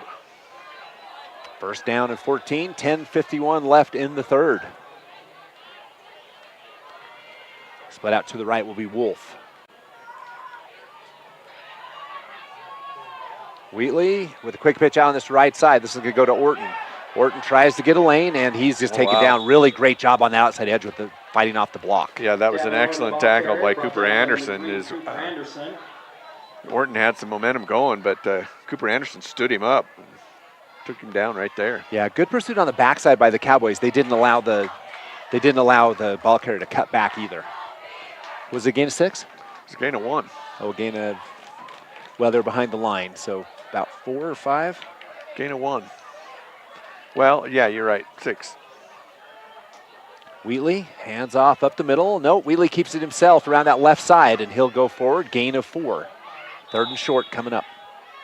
Bodie Wheatley, the ball carrier, for a gain of 6 on the play. Tripped up by number 5, Camden Cartwright.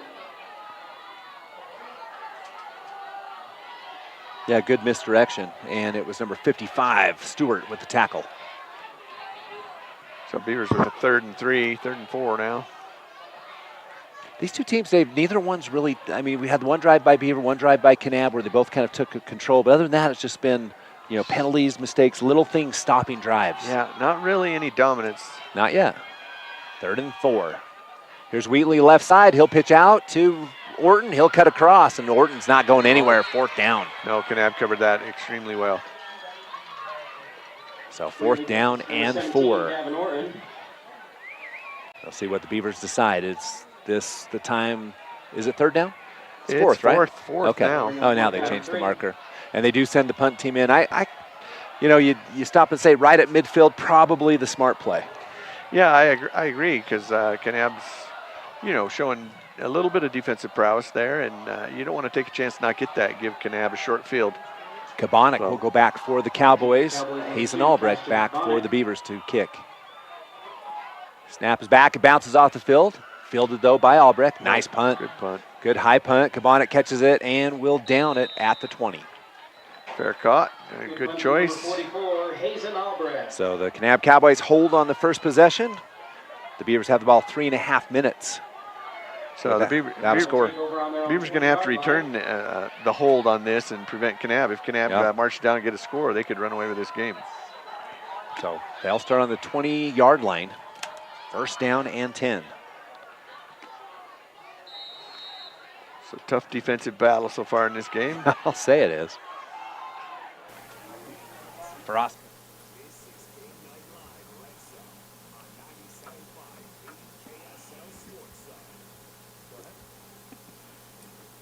Welcome back. Jeff and I are trying to overcome some taste bud damage. The V8. It's not good. It's 2.5 not good. servings of vegetables. I'm going to ask ChatGPT who drinks this stuff. I don't even know if AI can come up with an answer. If you do drink this and you're offended, you should be offended every time you open up one of those V8s. I'll just tell you, it's a taste I've not yet acquired. How's that? Yeah. Well, if you have to acquire a taste, you probably shouldn't taste it. We were both dying for some sugar after that. Hey, we got a new game for you. You see it on your screen. Those of you on the stream, those on the radio. Beaver and Kanab, one of the great rural matchups. This one tied up at 7 apiece. Two tough defenses. That Beaver team, they did not give up a touchdown for, what was it, Dane? 3-4 weeks? I mean, they were pitching shutouts to start the season. It felt like they were never going to let anybody score. This is a tough team, and it's an important game for both teams. And it's been a tough start to the year for Kanab. And I say tough, they're 3-2, but by Kanab standards. Yeah, I mean, this has been a team the last couple of years, 6-0. Like they got off to great starts, and they lost a couple early this year. This is an important game in region. It's the start of 1A South region play. Yeah. Beavers undefeated on the year. Kanab 3-2. This is one where this could be for a region championship. Milford's down there as well. They got their hat in the ring, but if Beaver loses this one, you've got to make up ground somewhere. I don't know how you do it. Yeah, it's tough to do. So tight game so far, 7-7. We're about halfway through the third quarter Fourth and short here. Yeah, looks like Kanab going for it on 4th and short. Line of scrimmage. Brosco will step back and will kick. Punt is up and going to be taken by Blackner at the 36-yard line. Blackner around the right side with a good cut. Breaks back across the left side. There's a block. That's going to come back regardless. And honestly, I think Blackner actually saw the penalty and just ran out of bounds. He knew it was coming back. Yep, he saw that flag fly and he's like, dang it. Just too many mistakes by both teams. But the Beavers on this one, we all kind of saw it as Blackner reverses position, refill position. He had a really nice run back, right but just there. an easy call, an easy block in the back. So and the Beaver player knew it. He grabbed his helmet. He's like, dang it, I knew it. Yep. So 6:27 left in the third. Still kind of a sloppy game for both teams. Too many mistakes. You said it as the keys, as the Kane County School District keys the second half. You said it, mistakes. And here we are. Here we are. Do you have we don't have penalty totals on that program, do we? No, I can get them offline, but. Oh, it's okay. Just, there's a lot. I totally agree. There's a lot. Beaver starts at their own 35-yard line. So instead of down outside the 40, clear back to their own 40. Yeah. So Beaver start on the 40. I thought it was 35. It's the 40. It's the 40. And Wheatley rolls to his left. He'll cut up, and he'll break through and more, and he's got first down yardage. So for Bodie Wheatley, a first down run. Compliments of Riverstone Contractors. Call Pete at Riverstone Plumbing and Heating, 896-6264. And Wheatley what a power is coming run. off the field. Uh-oh. Hurt his shoulder on that one. That was a power run, though. He blasted through everybody. Yeah, Wheatley. But that did hurt. So that'll bring Davin Orton in, the junior, at quarterback. And Wheatley trying to figure out that right arm. Here's a handoff to Blackner around the left side. Blackner with a good cut, and he's driven back. Drop the by football. An arm, Drop the football. Knapp says they have it, and we'll see the official call. I saw a face mask, it looked like, or a helmet grab. And I haven't seen the official call yet. It looks like the defense is coming out. They might have signaled it.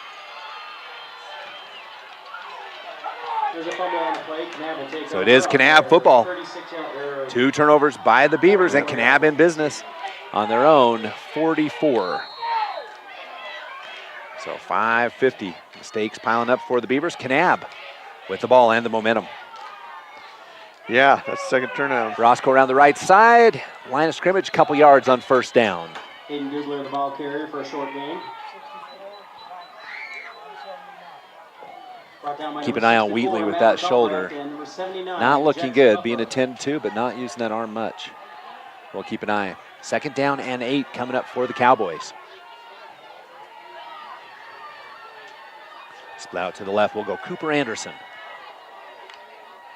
Anderson, a senior. These two teams run the same formation. Brosco under center, and he'll go back to pass, rolling his left. Heavy pressure coming, throws the ball too high, and he'll be incomplete. And he got leveled again. That's been consistent. The Beavers have really been in the backfield. Brosco, not a lot of time all night long. No, that's true. He's been hurried a lot. And you have to remember that the Beavers don't typically do a lot of blitzing, but what they do is just allow their line, and the line and the linebackers have just been living in the backfield. They have, and they've been giving Roscoe all he can handle back there on those passes. Haven't given him a lot of time to set up and throw. But he's done an excellent job of finding receivers nonetheless. Yeah. 3rd down and 8. 5:06 left in the third. Neither team able to do much offensively. Brosco back to pass, has a deep ball thrown up. Good coverage by the Beavers. Orton, nicely done by Orton on a great throw to Kabonic. Yeah, Kabonic looked like he was going to catch that in stride and go to the end zone. Orton got a fingertip on it. And yeah, watch this. Let's see the camera work. I'm going to predict a money man on it. How about that? Whoa. Whoa.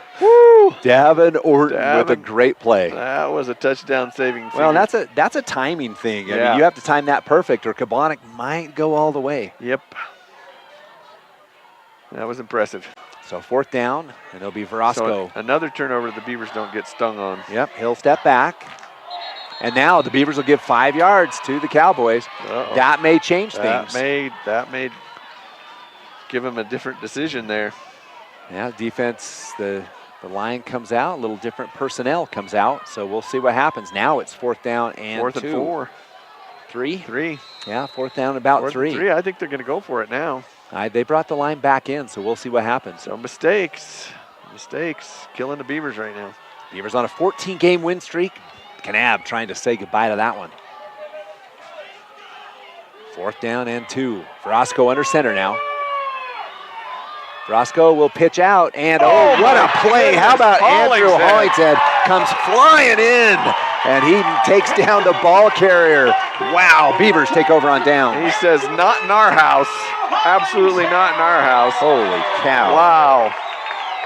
That was an excellent defensive play by Andrew Hollingshead. Beaver will take over on the Kanab 45-yard line.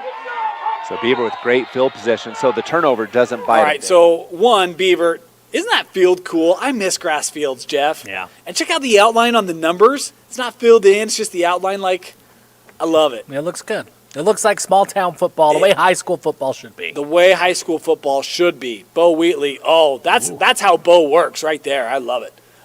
We're going to head back to Spanish Fork, taking on the Salem Hills the Skyhawks of Salem Hills. Yeah, they're not taking on the Hills themselves. The Hills of Salem, right, as they sometimes call it. The Skyhawks got a safety, so we have the non-dynamic kickoff, right? Because it's Right. not the dynamic kickoff, it's the non-dynamic kickoff. Had a few safeties tonight. We had a lot of safeties tonight. That one wasn't nearly as long as the previous one. Yeah, Lone Peak had that long safety. Bingham had a safety in their game against Copperhill. Well, right now, Weird East amount of is trailing safeties. Olympus by the score of 14-2. So there's a Safeties safety in that aplenty. one as well. What do you think of those Spanish Fork unis? It's a lot of red. And I may or may not have a bias. I did not think about the audience. You know what? I have a new theory, Jeff. Okay. Maybe that's why you don't like V8. It's red.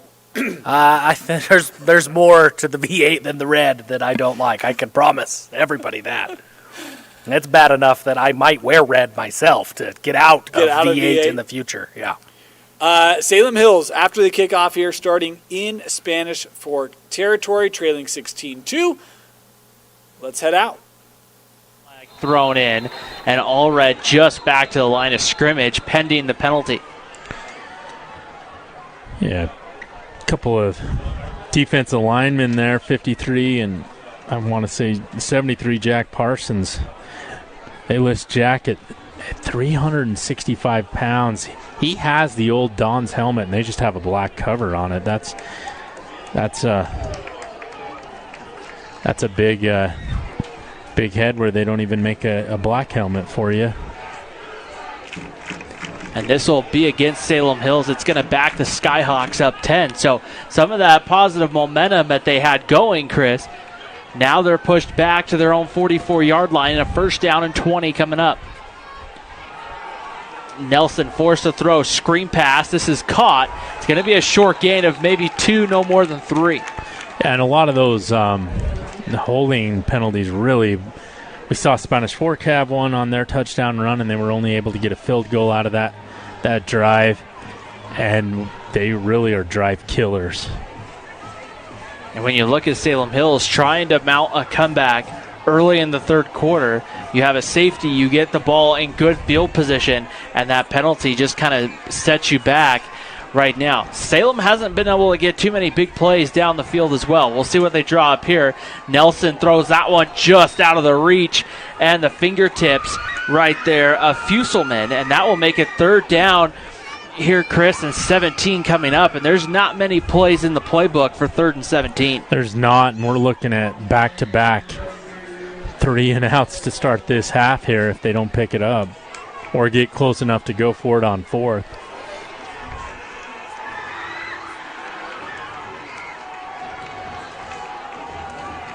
So ready to go right here. Fusselman will... Sorry, not Fusselman. They got to hurry. There's only 6 seconds on the play clock. So we'll see here what they look to do right now. Wow. Nelson back to throw. Throws off his back foot. Tries to get it out there, but it's thrown short and incomplete. It wouldn't have been enough for a 1st down anyway. Trying to get it out to Wilson, number 10. All right, let's head out to Highland, where the Rams, start of the 2nd half, have the football deep and out to territory. Alta's been a 2nd-half team so far this year, but Highland, the way they've played, they can take time of possession. They could control the clock. This game could be sneaky good down the stretch. We've made mention of this. This Highland team is it's not like the Highland teams the last couple of years. They are back to being tough, physical. They've got athletes. It's a really good group. Down. Bauman's pretty impressive, to be honest with you. They were trying to get him involved in the offense in the first half, but it just didn't quite get there. At the 25-yard line. Spotted at the 25. It'll be third and very short here for Highland.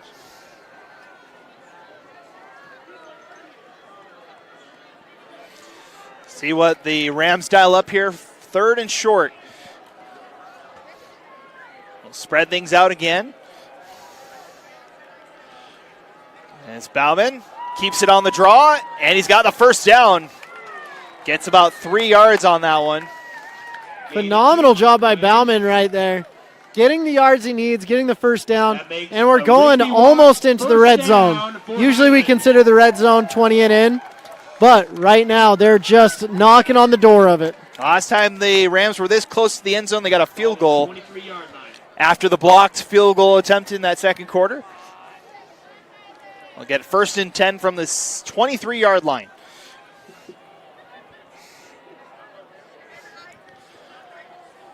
Three wideouts to the left, one to the right. It's Bauman. Pressure comes right up the middle. Able to get the screen to McConkey.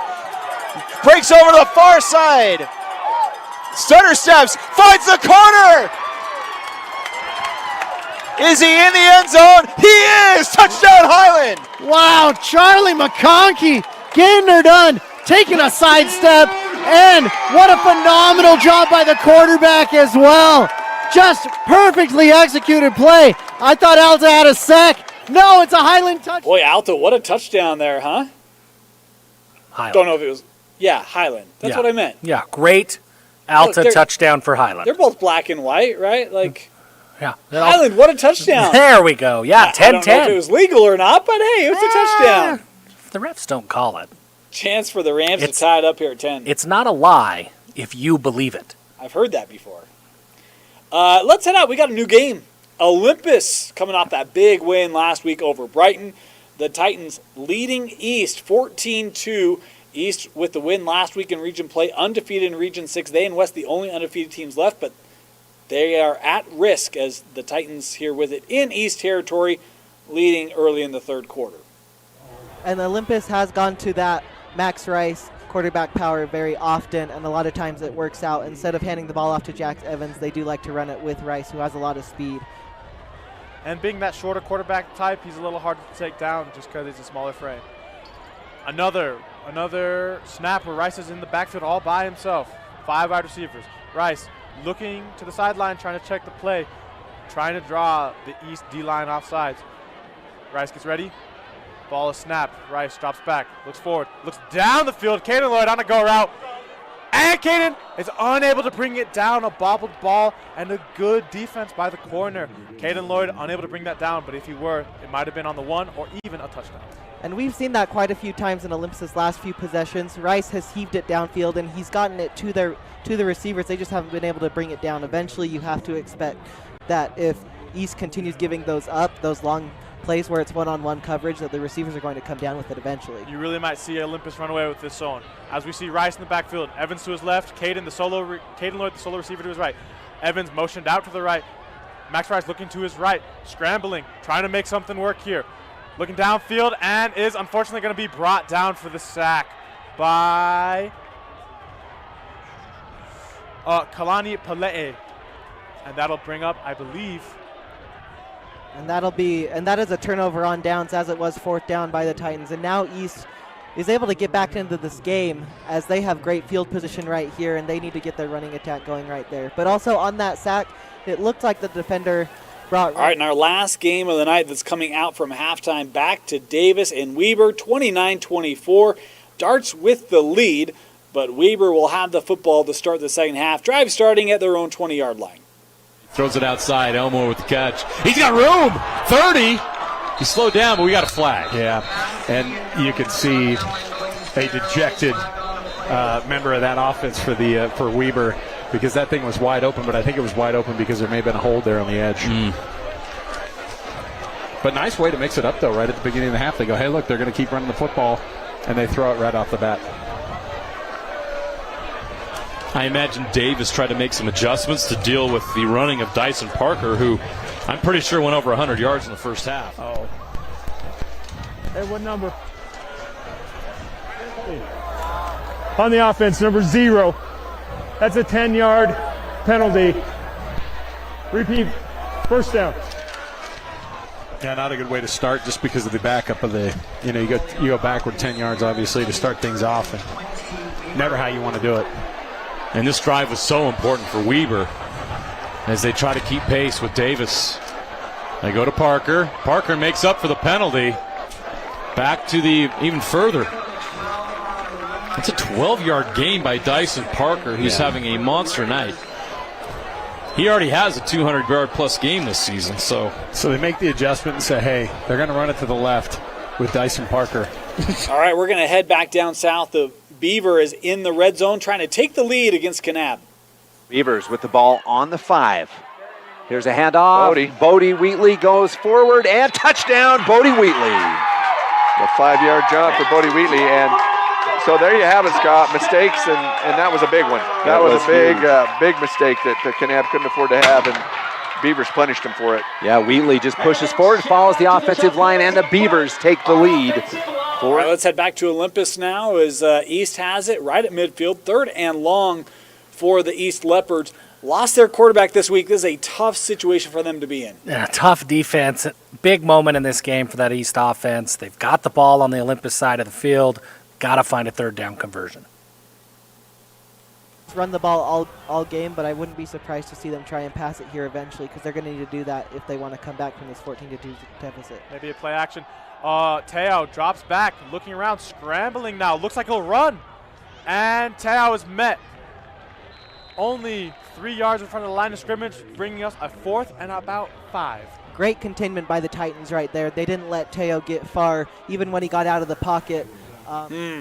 So a gain of 3, 4th and 5 here, Jeff. If you're East, you trail 14-2. You're in opponent's. Do you go for this here? I think you have to. If it me, you're looking at a backup quarterback, an offense that hasn't found any momentum.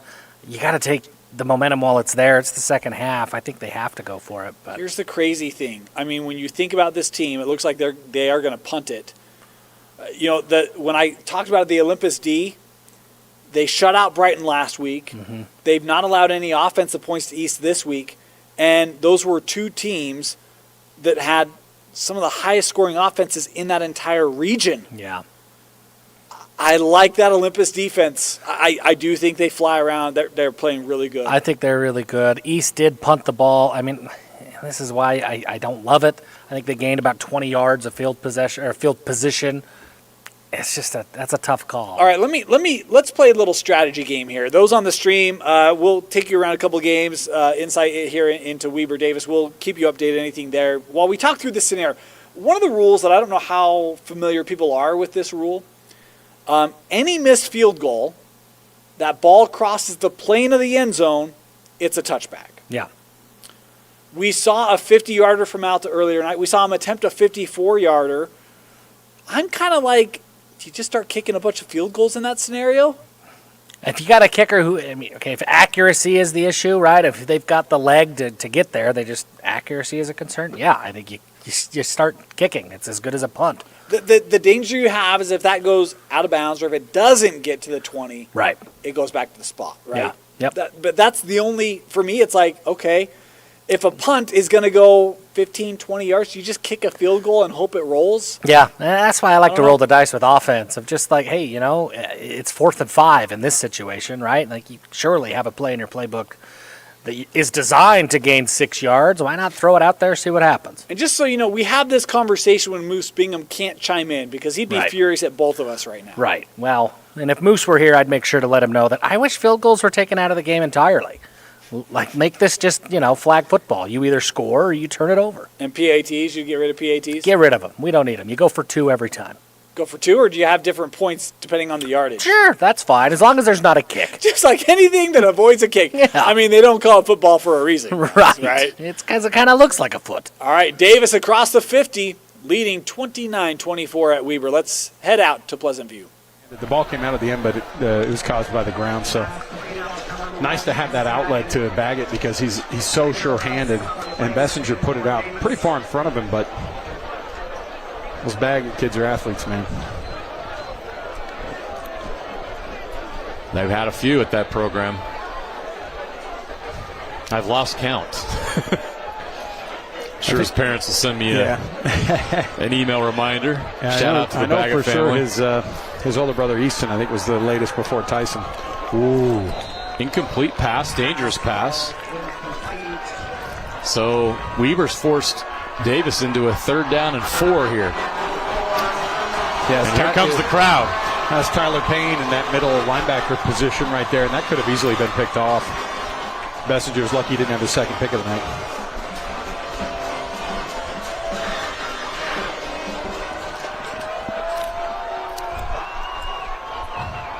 Probably 2-down territory here, so let's see what they do on 3rd.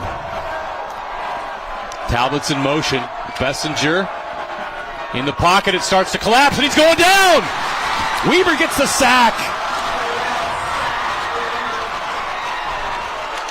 Number 16 with the sack.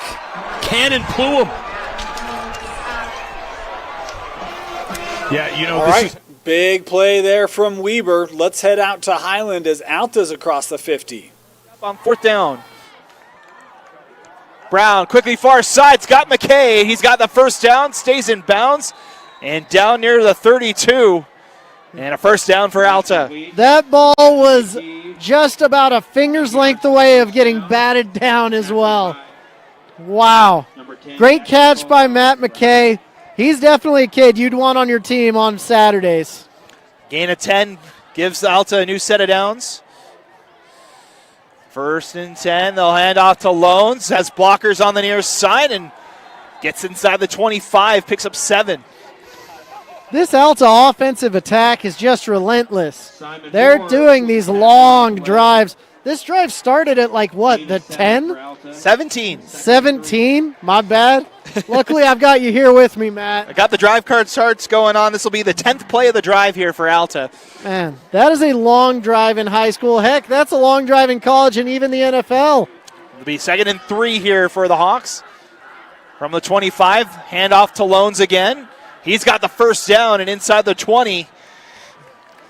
Loans is just chugging and chugging and chugging. Choo-choo.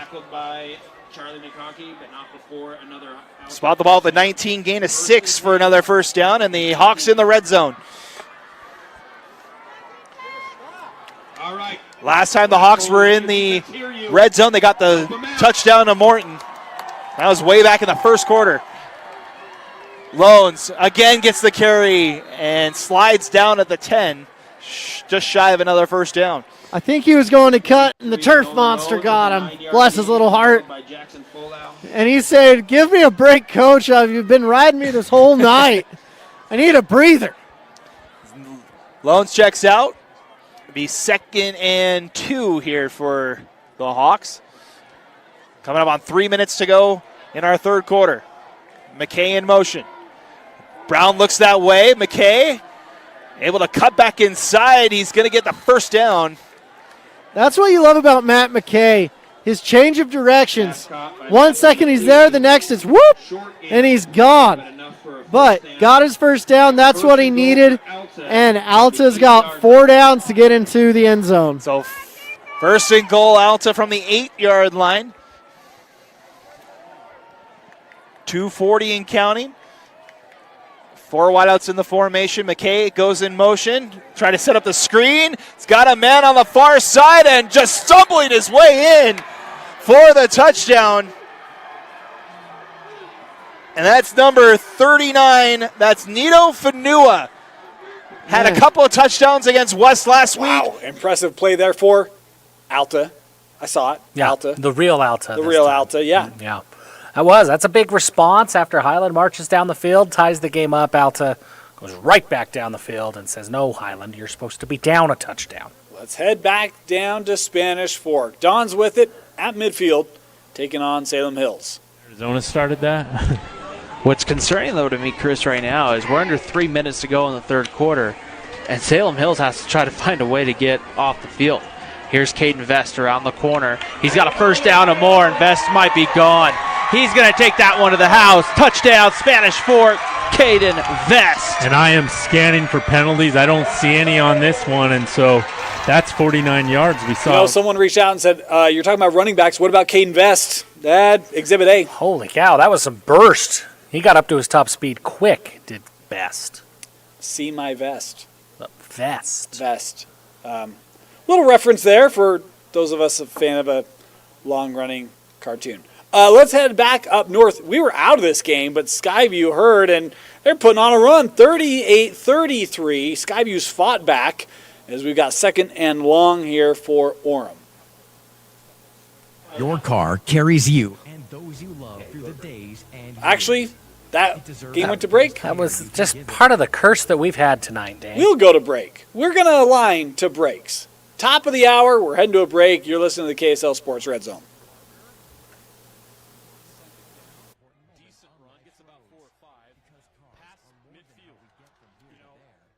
In the box, and you're still able to get 4 or 5 yards per.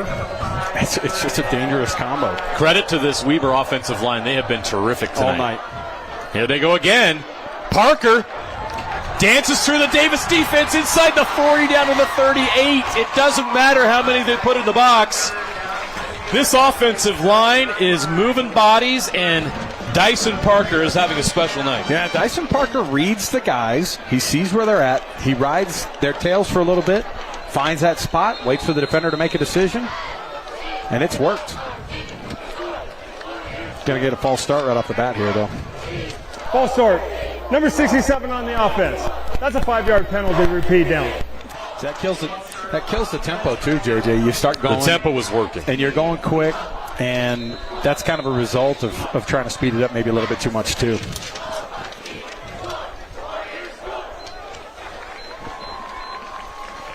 This front for Weber isn't huge. They're not big guys, but they're really technically sounded. But just as I try to give these guys some praise, they have 2 big mistakes. Dead ball. False start. Number 63 on the offense. That's a 5-yard penalty. Repeat. First down. Yeah. Right tackle. That's the other thing that happens. You go tempo, and then you go up to the line, and maybe that snap count has changed, but maybe you keep it in your head from the play before, and it ends up you end up being the one that goes. He was surprised. He thought, I'm the only one who knows the snap count here. I can't believe it. So a great drive is now stymied by a couple of big mistakes. 2 false starts. It's 1st and 20 from the 48. Still in Davis territory. Kachakarni's going to throw. Just a swing pass out to Parker, who gets back to the line of scrimmage. Not much there for Parker. Not a lot in the playbook right now when you're facing 2nd and 20. Let's see what they come up with here. A little easier to defend for Davis. Throw is made, catch is made. Inside the 45. That's Jagger Hammer with the catch. He's on the all-name team for tonight. Jagger Hammer. I think Davis has a young man named Beef on their roster. When I got a big job to do, I go rent a Jagger Hammer. Over the middle. Ooh, incomplete. Right through his hands. On 3rd and 20, and this drive comes to an end. They've gone 3 plays in a row to Jagger Hammer, and that one was just out in front of him. Thought he was going to make a beautiful catch there, but yeah, you got to punt this one away. At some point you think, man, maybe you make it 4-down territory, but those 2 penalties made it to where that decision gets made for you. All that offense in the first half, now this has turned into a field position battle. This is our 3rd punt of the 2nd half. I don't remember a punt in the first half. No, and if you're a Davis fan, you probably don't remember many punts at all this year. The team that's with the first half now has 34 touchdowns on the year, JJ. 34 touchdowns. Wow. This is game number 4. Or game number 5. Or no, I guess it's 6. It's game number 6. Game number 6, they've scored 30.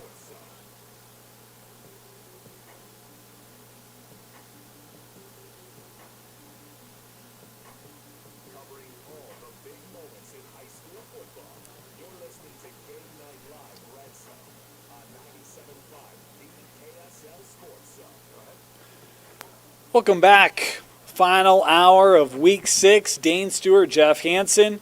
Got some good finishes coming up, Jeff.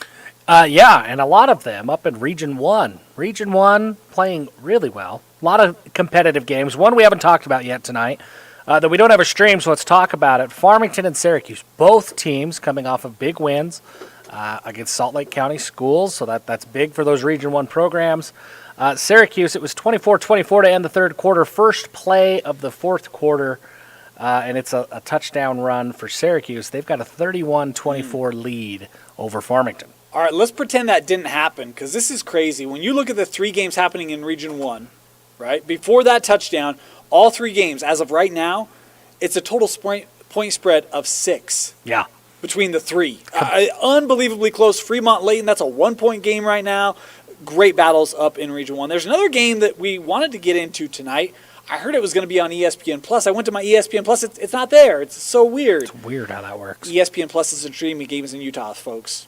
Hate to break it to you. Feels like we need to make sure that's clear. If we need to clear. have a conversation, we'll have a conversation. Can you repeat it again just for emphasis? ESPN Plus is not streaming games in Utah. Yeah, okay, good. Okay. We're good.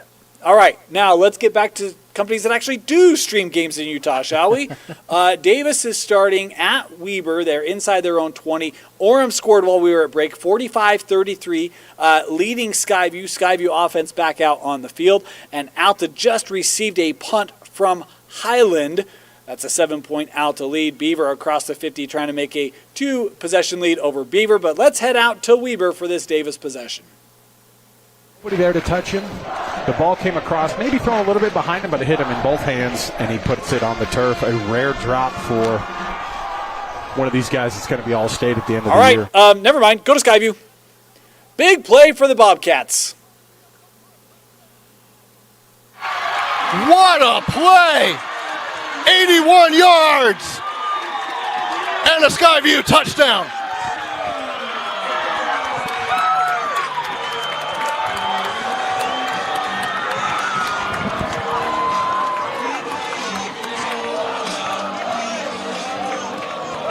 When Orem seems to, again, pull away, Skyview comes back and says, not so fast, we're still here. Great catch and run there by Lincoln Ballard. He's already been making some great catches tonight, but that one, he just turned on the gas and took it to the end zone. And the PAT is good. All right, that was fun. Let's head back to Weber. 1-yard punt. Wow.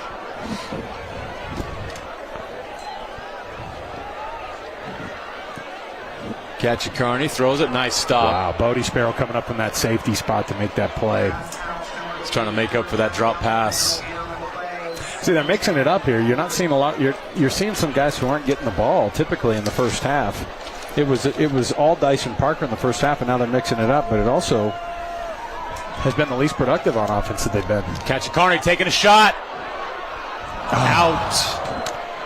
Wow. Of reach.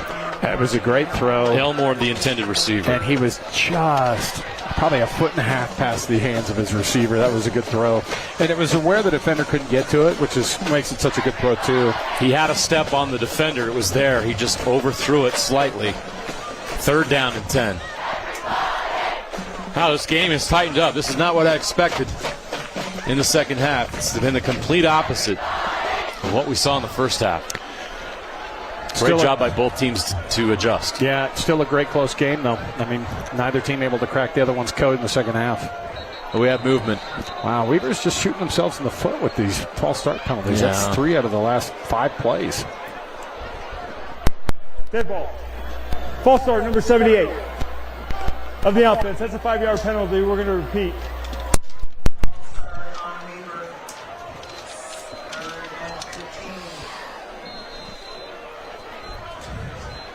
So 3rd and 15, pinned deep.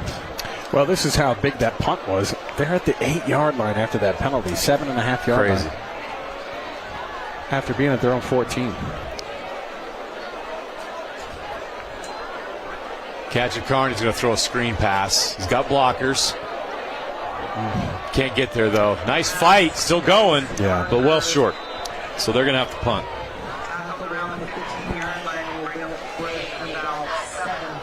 He tried to give Parker a shot here, and he's been great all night, but he couldn't make up 15 there. Yeah, and when the play ends up being, you have to change your play calls. You have to shift everything around because you're behind the sticks, but you're also in your own territory, inside your own 10-yard line. It changes all your play calling. It makes it so much more conservative. You've got to, and the defense knows exactly where you're going.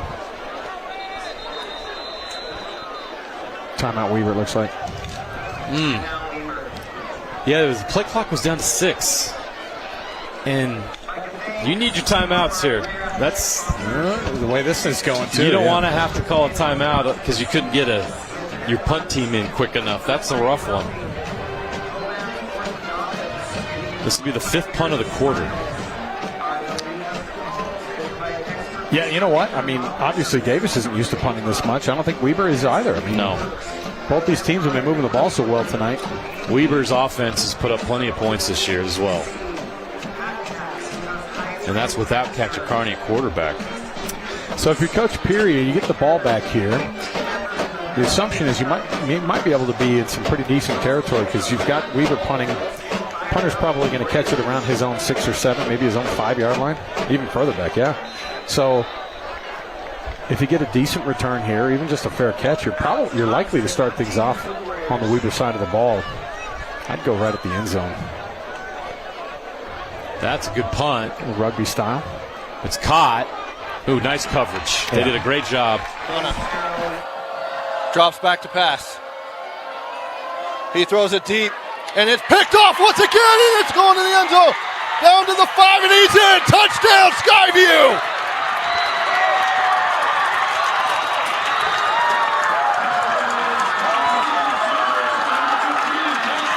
That's Jace Lillywhite with the pick 6. What a play. Looks like a little bit of a miscommunication there between Taden Kaava and Kauai Akana.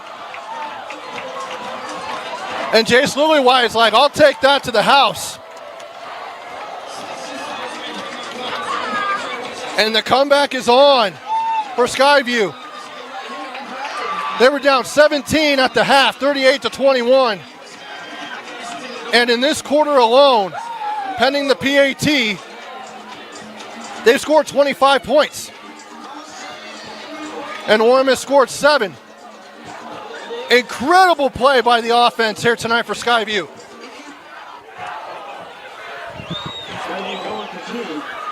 And they're going to go for 2 to make it a 3-point lead.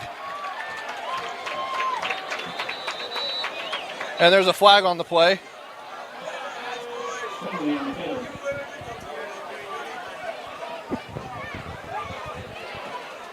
Or, nope, they called a timeout. We'll come back with the 2-point conversion after this here on the Rewind Sports Network. At UCCU, we'll provide you with a low-rate line of credit that makes it easy to access the equity in your home with no fees or closing costs. Simply complete an application on your phone or computer and select the low-rate option you prefer. And then sit back and enjoy the peace of mind that comes from knowing you have a low-rate line of credit. Ready for whatever line. We are not at break. Let's head out to Alta. Highland. Alta had just scored. Highland back on the ball, trailing 24-10. Out of their own 33.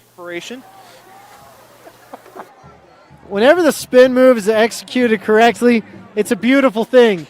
There's about a 5% chance that happens. Most of the time you're like, oh no, that wasn't good.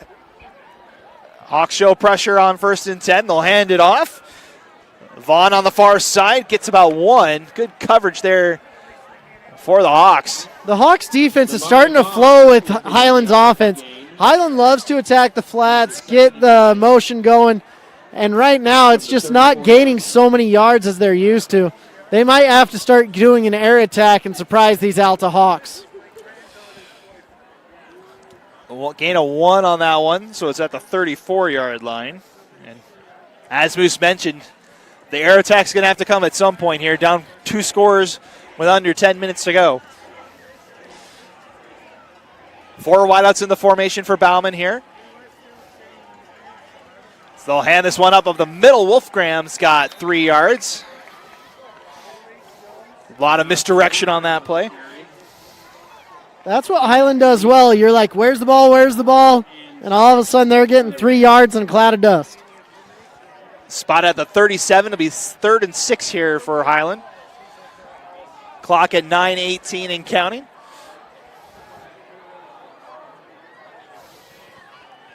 A big 3rd down here for Highland. 4 wideouts again. Wolfgram in the backfield with Bauman. And a little bit of a flinch on the Highland offensive line. That should be a false start on the Rams. It looks like Alta was coaxing them, but I don't know if you're going to call that in high school. The referees are talking about it. Little jumpy, got to hold your water. Seen a couple of conferences. All right, we're going to head back out to Weber as Davis in the red zone here. Complete. Wow. Yeah, the defender, I think, it was, my goodness. You saw this. It was a high snap he had to handle. He throws it across to the other side of the field. Trusts the sophomore, but gets a shot right in the ribs. Ian Elmore on the defense there put an absolute shot into Jackson. You're going to have to tell me the last name here.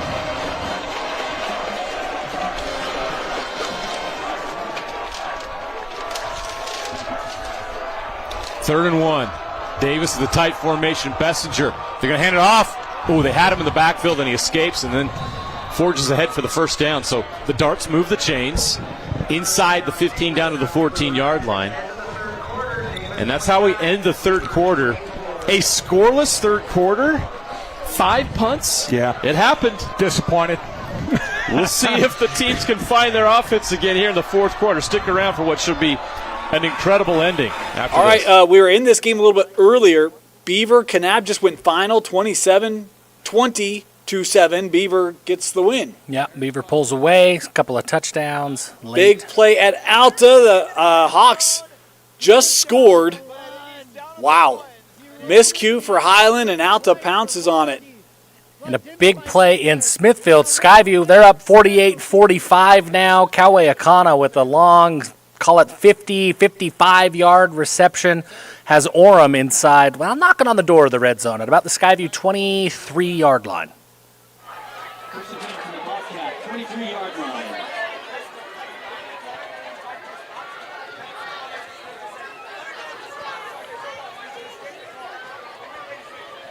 Cava with split backs. Sends Beckham Curtis out. Gives it to Yongi up the middle, and he gets maybe 2 yards. They're going to give him 1. So that goes all the way down to the 23-yard line in Skyview territory. Gain of 1 on the play brings up 2nd down and 9 for the Tigers.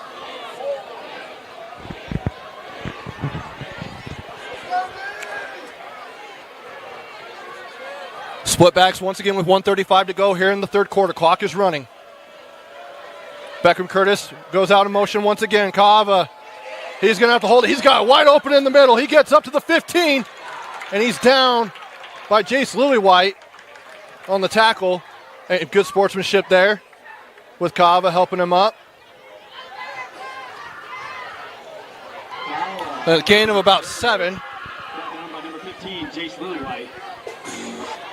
Gain of 7 on the play. That brings up 3rd down and 2. So 3rd and 2 now for Orem.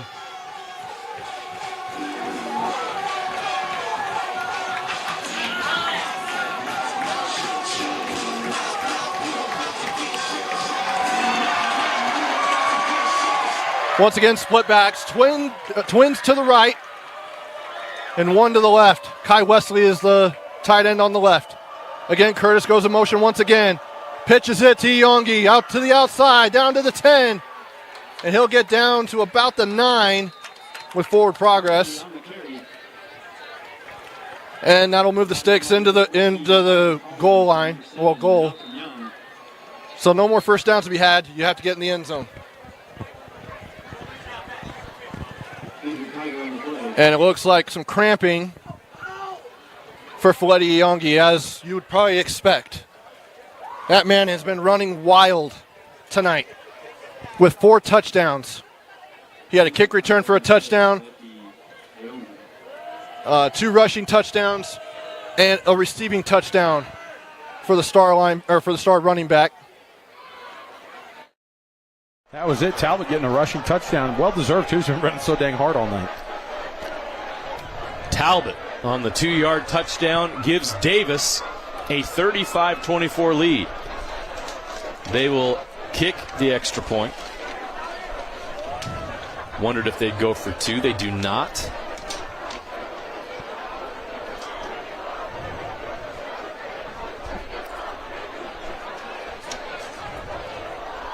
Kick is up and good.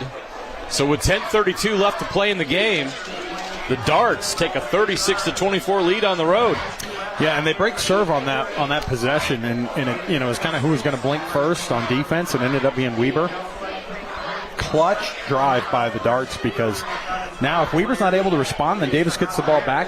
Then you're looking at things getting really out of hand. This next drive is going to be huge for Weber. At the very least, to chew up some more clock, to drive down and then punch it in. You keep that Davis offense off the field at all costs. Best way to do it is to get a nice drive going and to get that ball down the field. The Weber offense has been able to move the ball here in the second half, but the penalties. In at running back. He'll take the handoff. He goes to the outside, down to the 5-yard line, and he's stopped right there on first and goal. Gets about a 4-yard carry, and that'll probably take us to the end of the third quarter. And boy, oh boy, do we have a good game in store for you. You'll want to come back for the final 12 minutes. We'll have it for you next here on KSLSports.com. At UCCU, we'll provide you with a low-rate line of credit that makes it easy. Multiple stops against Davis. If you do, you already had them, and they figured some things out. There's only one team that's been able to do that this year, and that's Lehigh, who's the second-ranked team in the state. Yeah. Not many teams can stop this offense. Yeah, this is going to be crucial, this drive. All right, so Weber will start this drive at their own 20.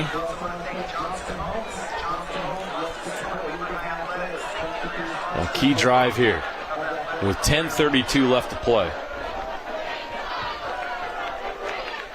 The winner of this game will certainly have the inside track on a region title. Well, what's the rest of the region look like in terms of strength? Because these two teams right now, it feels so much more like a heavyweight bout compared to some of the other teams. Fremont's got talent. They're much improved, but I don't know that they're on the level of these two teams. Farmington down here finally broke the losing streak, but they haven't been as good as they were 2 years ago. You continue to look around the region, and you're just not seeing teams that match up to these two. So it is interesting that we had a battle between these two teams to open it. But glad we did. This has been fun tonight. Ian Elmore with that first catch. That's a great way to start off the drive, too. You get a nice 6-7 yards right off the bat.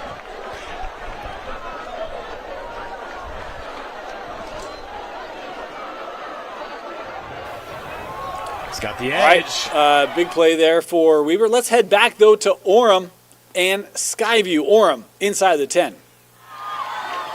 Here's Cavo, split back. Siongi's back in. He takes it. Oh, and there's a flag on the play.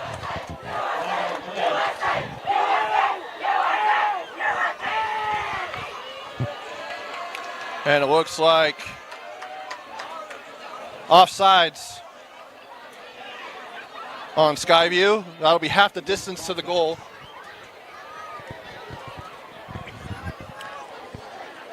So that should put him at the 2. Second goal from the Bobcats, 2-yard line.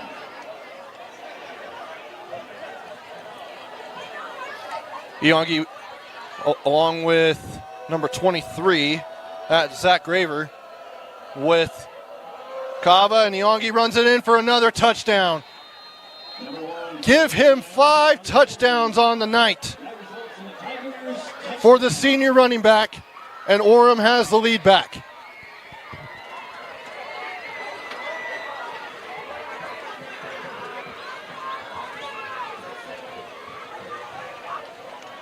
truly special performance here for Folletti. All right, touchdown Orem.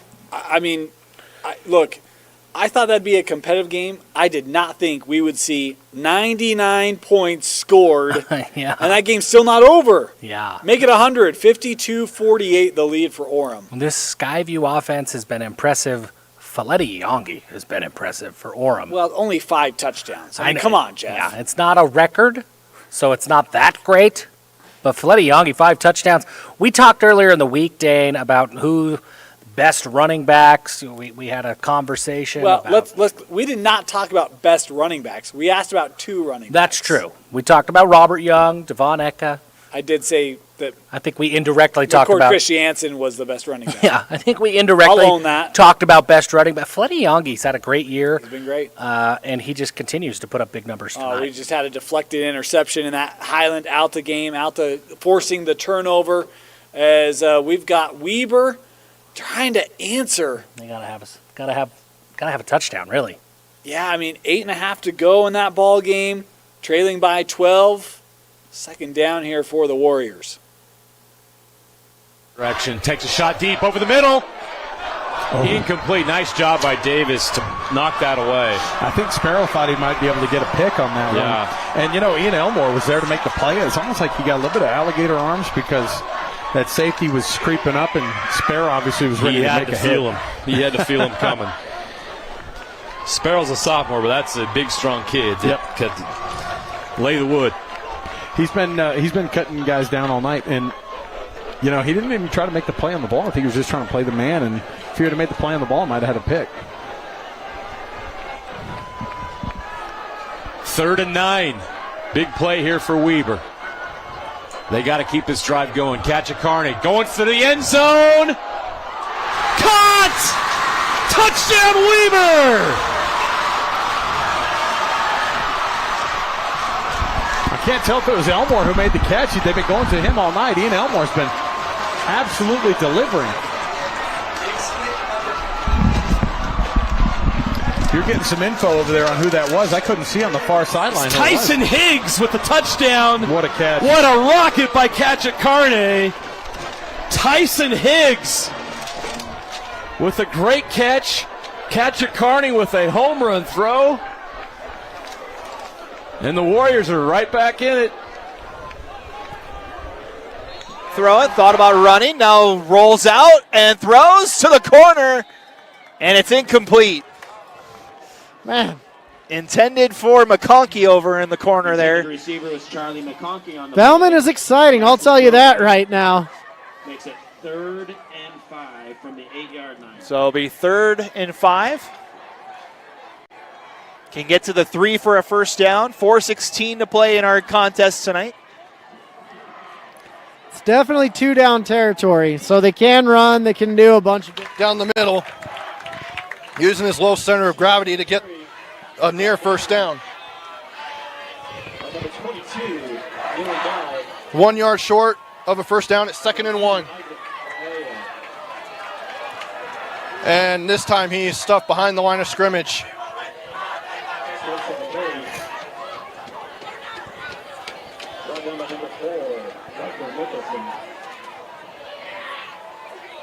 Riker Mickelson on the stop.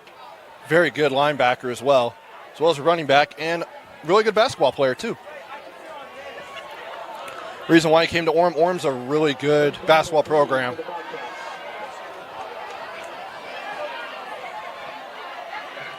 Here's Clark. Play action. Throws it just over the hands of Lincoln Ballard. On the coverage is number 2, Isaac Vea. Number 11, Lincoln Ballard, the intended receiver, brings up 4th down and 3 for Bobcats. So now it's 4th down and 3. If I'm Eric Alder, I'm going for it, and that's exactly what they're doing.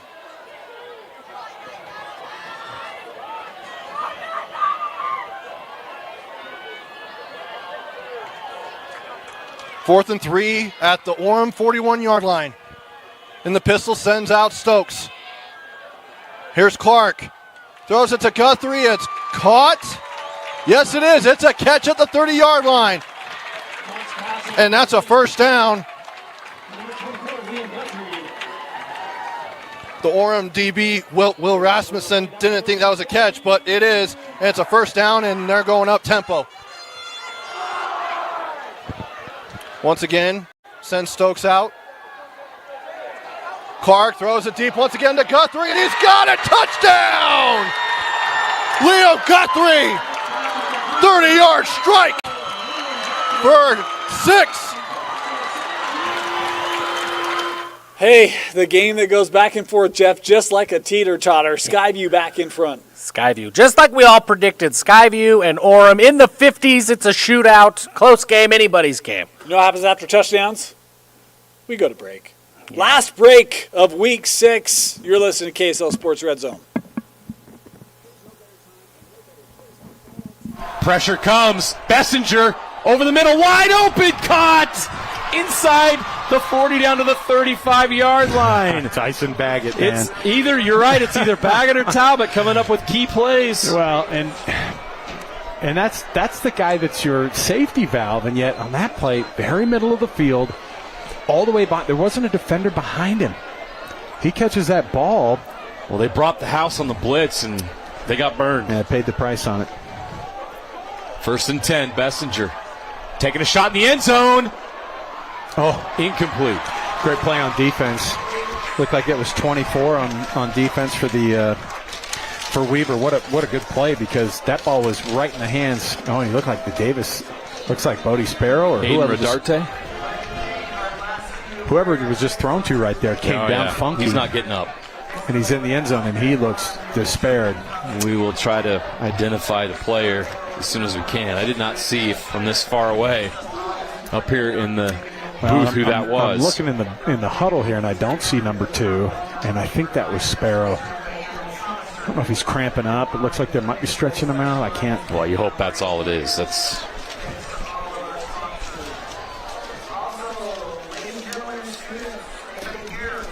They're attending to him right now. He's back up. That's good news. But it is, and if Bodie Sparrow comes out of that game, obviously, he looks like he's walking it off pretty good. I mean, he's there. He's one of their star defenders on top of being one of the best wideouts in the state. So you don't see a lot of guys play both ways at the 6A level, but when you got a guy that talented, and he's of course he's cramping. I mean, this is a big night. You're playing both ways. He's made some big plays in this game. Yep. And he's what an incredible athlete as a sophomore, 6'2", 190. He did the same thing last year as a freshman on both sides of the football. 2nd and 10 from the 34. Trick play, Bessinger. Plenty of time. Now he's just going to throw it away. It didn't work out. Yeah. Weaver did a great job. Well, and smart play by Bessinger to throw it away, but you're right. Weaver had all their guys downfield covering up the Davis guys. So what you had was a handoff into a reverse that ended up being a pitch back to Bessinger. When a play takes that long, too, either a defender's going to come through and tackle the quarterback, or you're going to actually give enough time to that secondary to match up with dudes, and that's exactly what happened. 3rd and 10. Huge play in this game. From the 34-yard line, Weber needs a stop. 6:29 to play. Bessinger in the pocket. Pressure comes. Can they get to him? What a play by Bessinger. Throwing to the end zone. Oh, almost intercepted, but it's knocked down. What a play. And Weber gets the stop they needed. Now the question is, Davis, do they go for it here on 4th down and 10? The punt team was about to run out of the field, JJ. From the 34. Coach Peary said, let me think about it for another second here. It's in a weird spot. How do you punt from the 34-yard line? And you know what? Does your kicker make a run at this?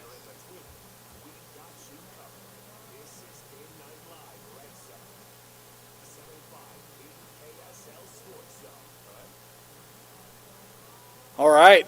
Well, we got final hours, or final minutes, I should say, final half hour. Dane Stewart, Jeff Hansen.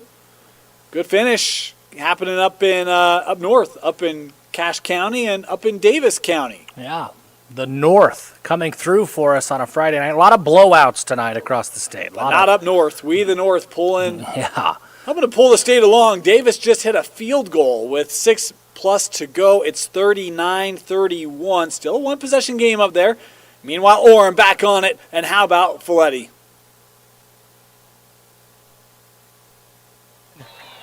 by Faleti Iongi. He's going to sleep well tonight. My goodness. Brings it down to the 29-yard line. Started at the 36 in their own territory. About a 47-yard run.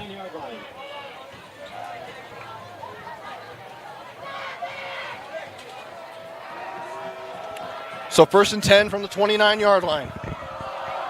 Approaching the red zone is Orem. Beckham Curtis, he'll get the swing pass and goes out of bounds, but ball is live because it was a backwards pass and it's recovered.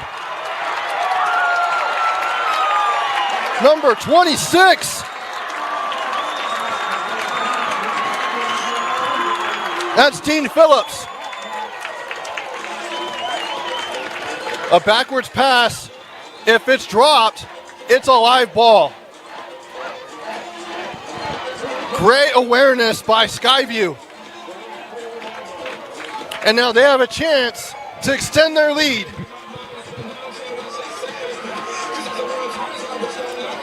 And it wasn't a bad throw either. Just Beckham Curtis was just bobbling it and then went out of his hands, and then he realized, oh no, ball is live, I gotta go get it. By then, Skyview had already recovered. So now here's Clark once again. Hands off to Stokes. He'll break up one tackle and then he gets up to about the 49-yard line. A good gain there on 1st down. Give him 8.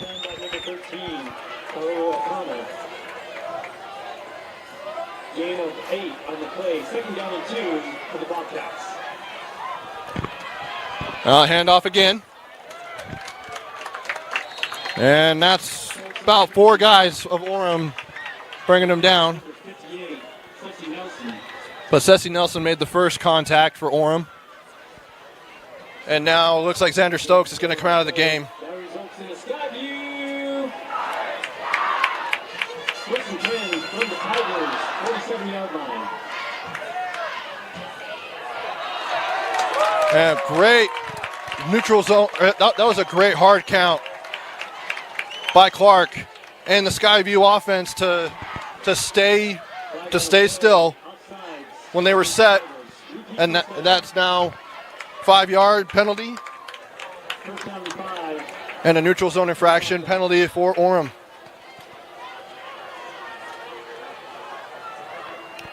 Clark in the pistol with Dylan Bird behind him.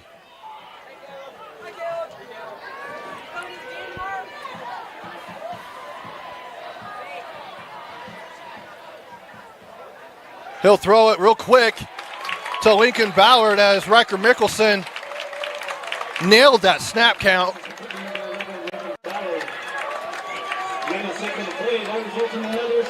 But it's a 1st down for Lincoln Ballard and the offense for Skyview. 1st and 10. Ball's down at the 36-yard line in Orem territory. Now Clark tells Dylan Bird and his line the new call. Play action, drops back, throws it, tries to go back, and what a pick! Oh my goodness, Kawe Akana. It was intended for Lincoln Ballard, but Kawe Akana caught it over his head. It's a good thing he's a great wide receiver because that's an easy catch for him. But that was impressive. And just like that, the momentum swings Orem's way with 6:44 to go here in the ball game.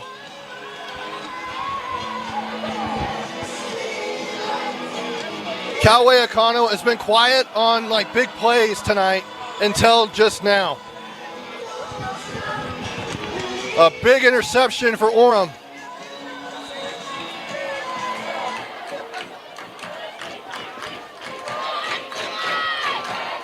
Kava hands off to Iongi. Why not?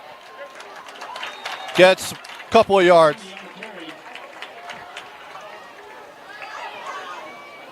I think they're going to give him 3.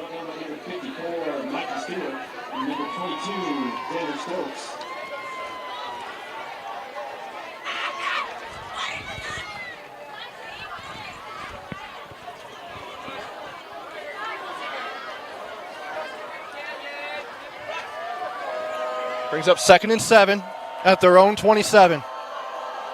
Play action. Akana throws deep. He's got Kai Wesley and overthrows him. Good coverage there by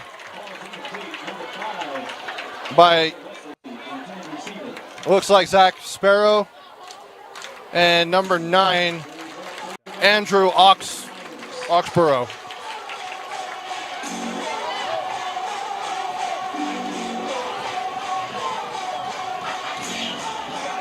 So now 3rd and 7. Skyview has 2 timeouts. Orem has all 3. 6:05 to go here in the ball game. And it looks like Orem's going to call a timeout. Don't go anywhere. We'll be right back. All right, poor advice. We're going to go somewhere else. Let's go to Davis Weber.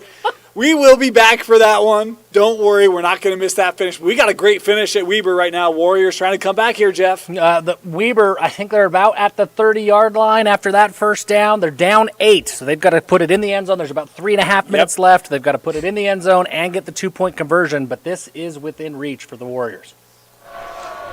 Weber burning clock and driving. Handoff, Parker. Trying to get to the edge. Now he cuts it up. Gets about a yard. You know, that's what I think Davis has been trying to do the whole night. Stretch that thing out, get your guys and filling gaps, but that one took longer to develop than we've seen most of the night. We got a Weber player down right now.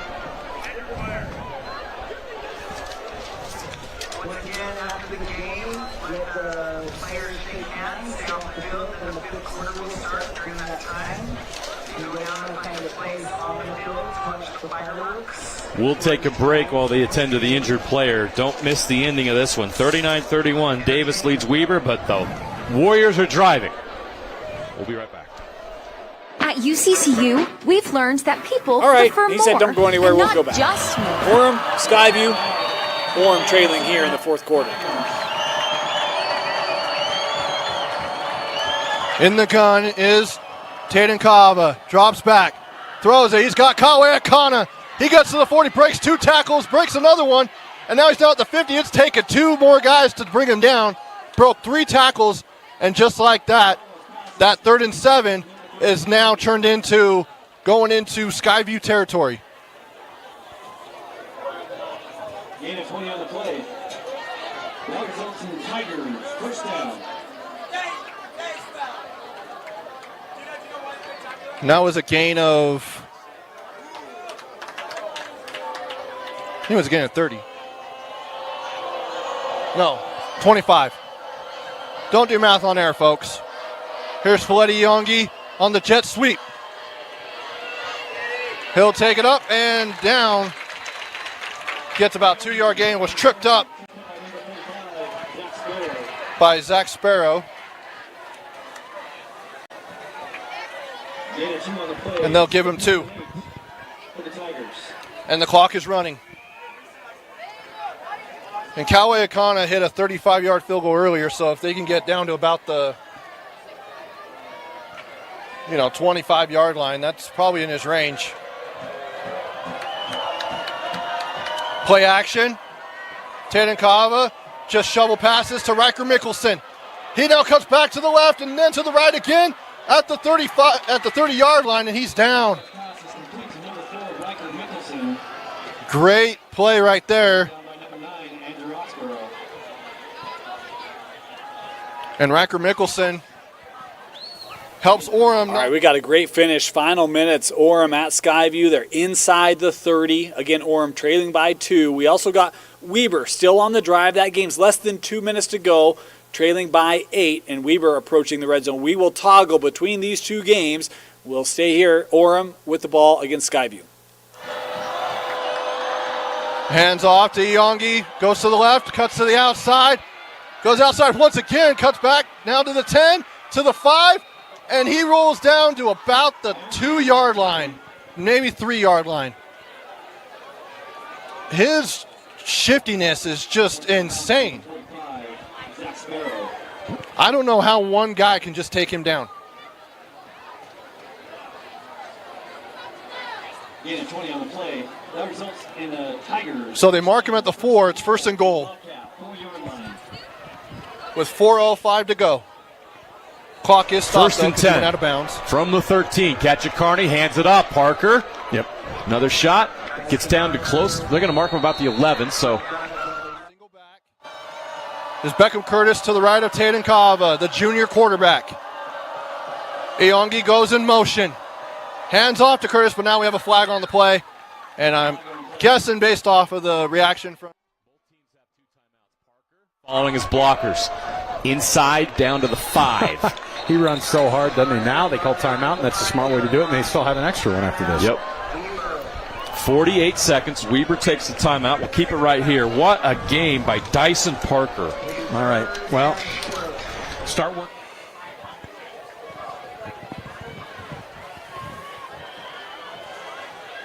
See what Lance Reynolds dials up here for Orem. He is the play caller.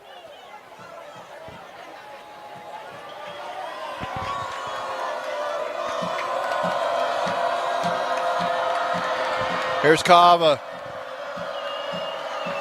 Play action to Yongi. Out to Kalwea Kana. Goes into the end zone. Touchdown, Orem. And now there's a flag on the play. 2 flags. I'm guessing one of them will be unsportsmanlike conduct. Sometimes it's fun to predict penalties. Flag after the play. We were lucky to get out of there with our lives. Oh. Inside joke. A flare of the dramatic. Kachakarny from the 6-yard line. And we got a flag. No did they way. do it again? They did. The left side of that line. They are shooting themselves in the foot over and over again, in the second half especially. Yeah. The false start. Number 78 of the offense, 5-yard penalty. Pete, third down. These guys have had this offensive line. JJ's had such an amazing night, and yet their coaches are going to say, "Hey, you made a loss this one for us tonight. If you don't." The offensive line has been awesome in the run game. Not awesome with these penalties. 3rd and 10. Kachakarny. End zone caught. Touchdown, Weber. Look who it is. Tyler Payne. Tyler Payne. That's big number 9. And that's when you dial it up. What a perfect play call, too. You had just been backed up. You're 3rd and 10 outside of your 10-yard line. You've got quite a bit to go.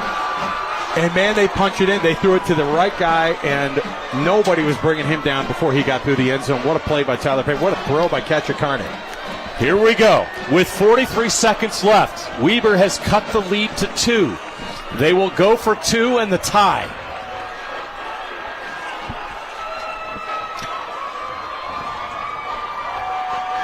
The coach having a conversation with the white hat here about where to put this ball. Says he might want it in the. You get to actually take a pick of where you want it between those hashes, and looks like you wanted it a little bit further inside. Something tells me, JJ, they want this full left side of the field. Gee, I wonder why. Here's the ball game.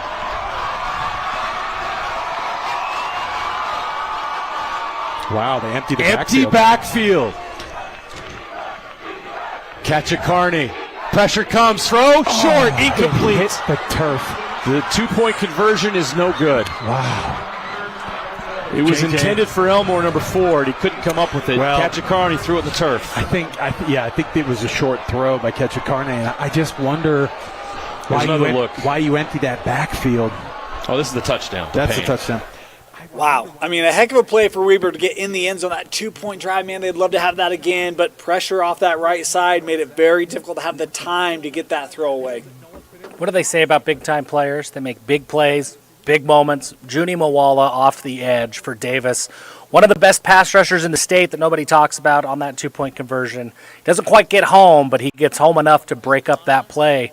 And now it sets up Weber. They have to have an onside kick. It forces it early. And, I mean, this is one that we talk about Kachakarny's first game back. You wonder if that's one of those moments, right? If he's playing – if this is week 6, game 6 for him, he probably gets that, but just short hops it, and that a 2-point game. We will keep you apprised. We're going to switch back and forth. Again, the 2 outstanding games. Weber will kick off here, trailing Davis by 2.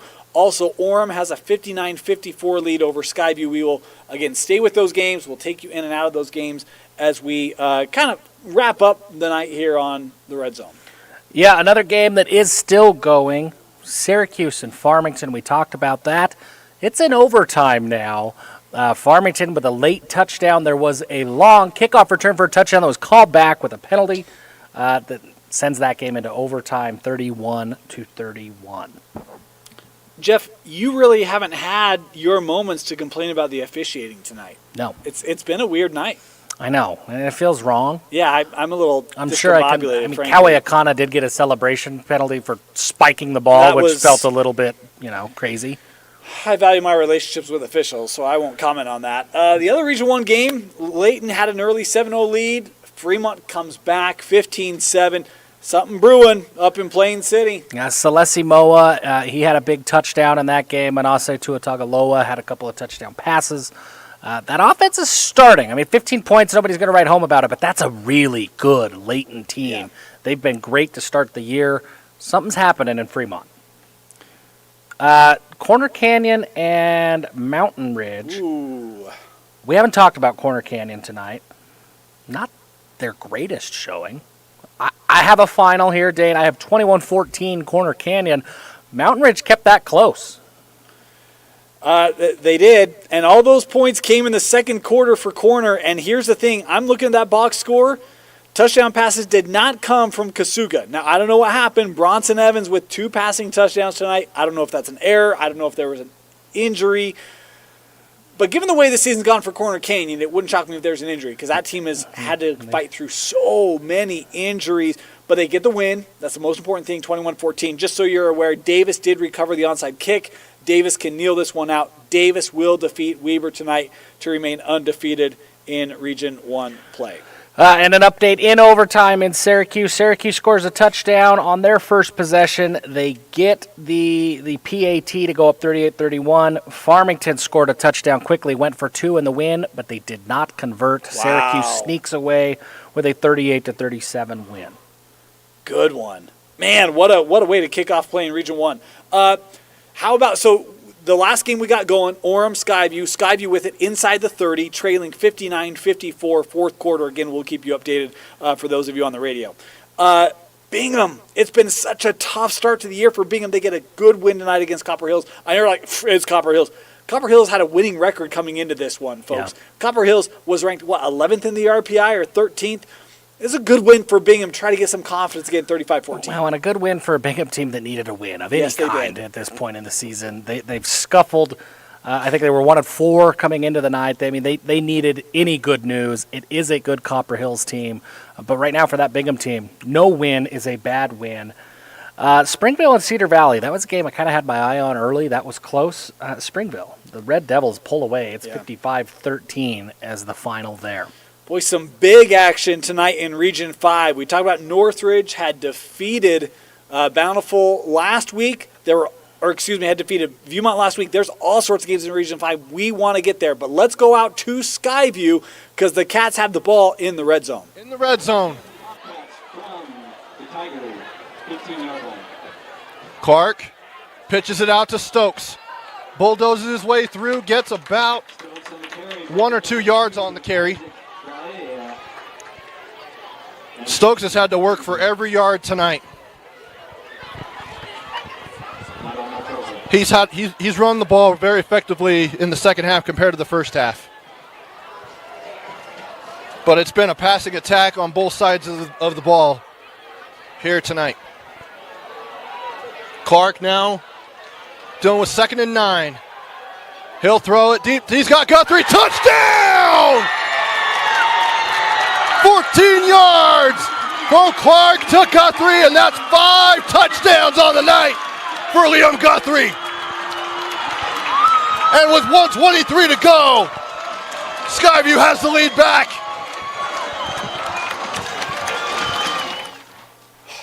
Oh my goodness. What a game, huh? Faletti Yongi has 5 touchdowns. Liam Guthrie says, hey, I can do that too. I think Skyview goes for 2 here. It's 60-59. 1 really doesn't give you anything. You go 2, it makes the field goal a tie game, 1:20 to go. We will keep you apprised of what's going there. It looks like Skyview might take a timeout here. It'd be a well-spent timeout. Let's go to Region 5. Northridge, Bountiful. Bountiful jumps on Northridge early. They run away with this one, 42-14, and that means this region is back to, well, it's Roy. Roy is the team in this region, and everyone right now, they need help, but Bountiful still kind of owns their own destiny here. Yeah, I mean, they really do, and Viewmont loses tonight as well to Woods Cross, helps Bountiful out a little bit, makes them feel a little bit more confident. They've got a shot at this, and they're starting to come together. I think Bountiful has been the favorite, right, in that region, coming into the year for sure. Yep. And I think the way things have kind of played out tonight, you maybe have them penciled in as the top dog again in that region. Another game from a team that surprised me this year, Dan. I don't think you've been as surprised. Maple Mountain looked good again tonight. Maple Mountain, the last score I have, that might have gone final, but the last score that I have, 28-6 over Wasatch.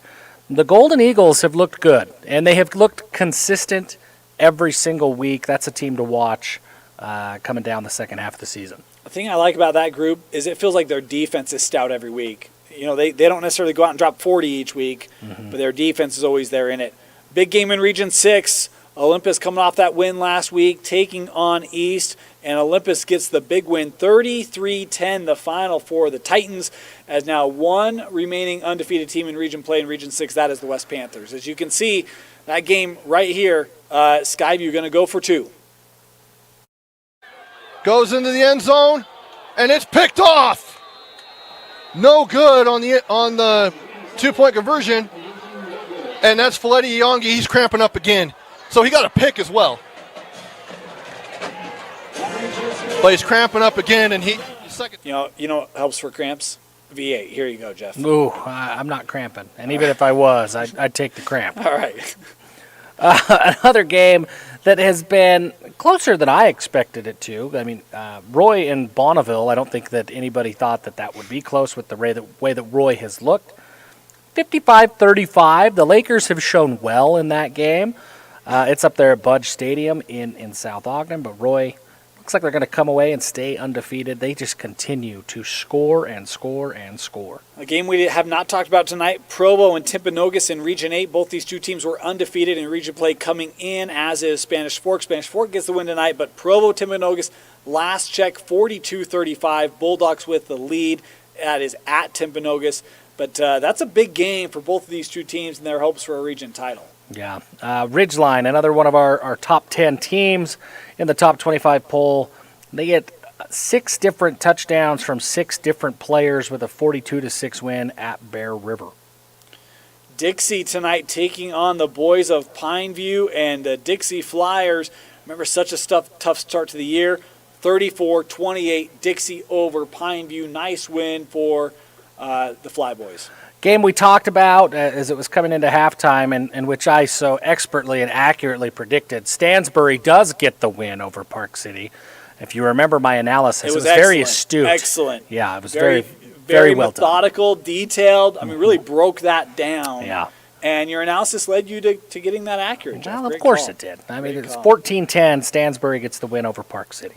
Hurricane with a nice win over Cedar tonight. Remember, Cedar started so well. They've lost a couple games now. Hurricane with a 21-20. Excuse me, that's not final. 21-20, the last update.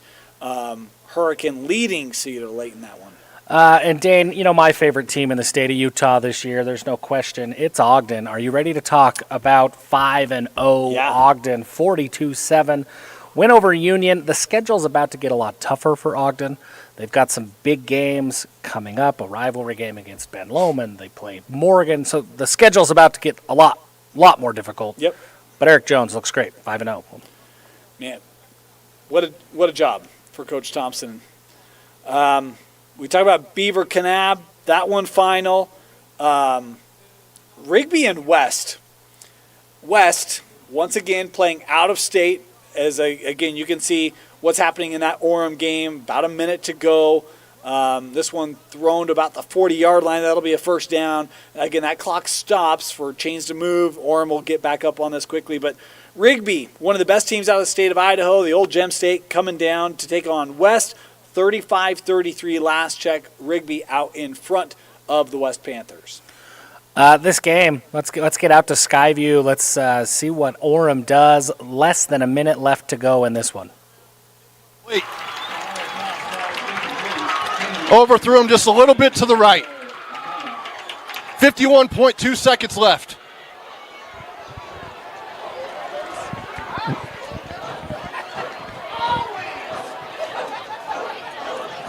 Second and 10 at their own 38-yard line.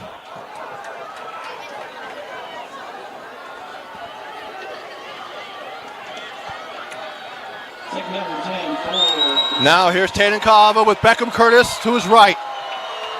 He's got trips to the right. He's got a single receiver to his left. Drops back, hands off to Beckham Curtis. He goes up to the 45, down to the 49-yard line. He picks up the first down, clock's at 44.7. And Orem's going to call a timeout. They've got one remaining. Nope, Skyview's going to call a timeout. That's their final timeout. We'll keep it here. 44. All right, welcome back. A timeout there is Orem has this at midfield. Man, you run a draw with 40 seconds to go. Man. I mean, it shows the confidence that they've had in the run game. When Yongi goes for 5 touchdowns, yeah, they've been able to get what they want on the ground in that one. Harriman and Riverton. Did we talk about Harriman and Riverton? We did not. Harriman and Riverton. That's an old rivalry game. Those two schools. Harriman gets the best of Riverton, 23-17. That's a big win for a Harriman program. That's a lot of transition. They came into the game 1-4. They get a big win over Riverton. Yeah, that's a good one right there. This has gone final. Provo over Timpanogos 48-35, so the Bulldogs remaining undefeated. That is big for their region title hopes. Brighton got beat by Olympus. They bounced back really well tonight. They were all over Skyline, 42-0 in that one. Big bounce back win for the Bengals. Have an opposing score. I've got all sorts of questions in my mind right now. I'm sure that doesn't shock anyone. Another source is saying actually that Pineview beat Dixie. So who knows what happened in that one. You might have to wait out until Saturday to figure that one out. Jeff? To the 45, down to the 40. He cuts in down to about the 37-yard line. The clock's running. Well, they stop it for a second to move the chains. And now they throw a flag.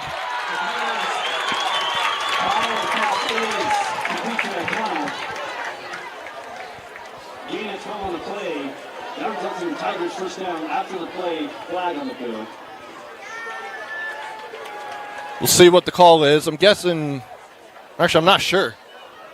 I know Skyview was cheering though because they believe it was on Orem. I was looking up at the scoreboard, so I didn't see what happened.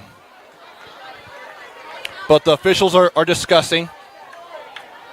Right now there's 35.9 on the clock. And it's a first down for Orem at the Skyview 38-yard line.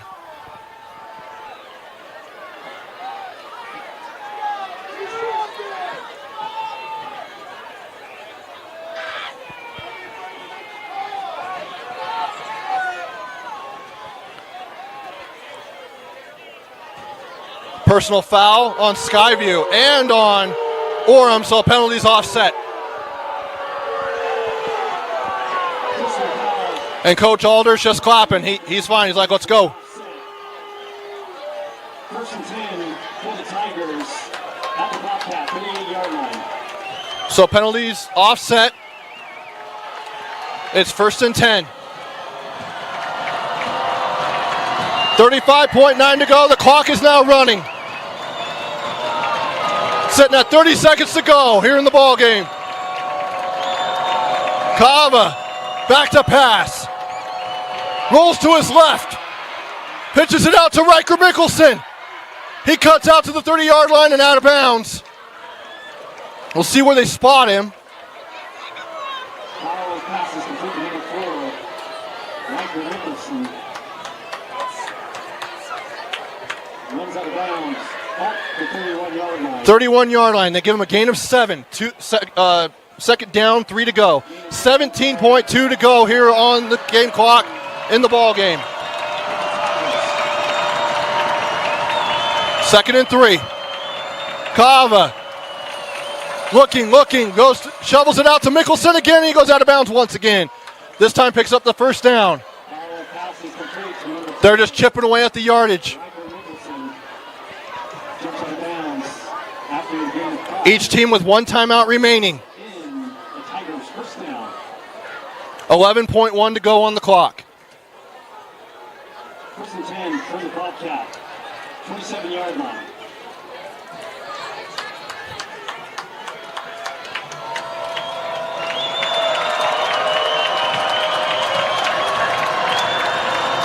Here's Kava, 1st and 10 at the 27. 11.1 to go on the clock. Probably time for one more play. He'll pitch it out once again to Riker Mickelson. Nice little shovel pass. Goes out of bounds with 4.8 on the clock. Probably going to have to kick it here now. See where they spot him.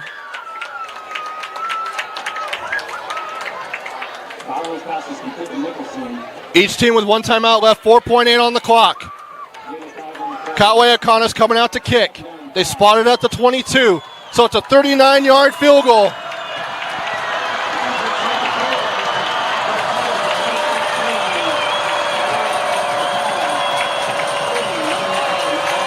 For the ball game.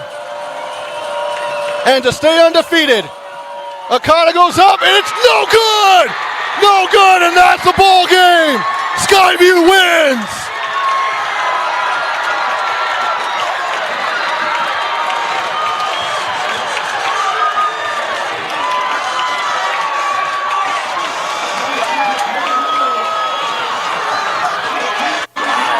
What a finish up in Smithfield. Man, what can you say about Skyview? I mean, I did not expect that offense to be able to keep pace with Orem.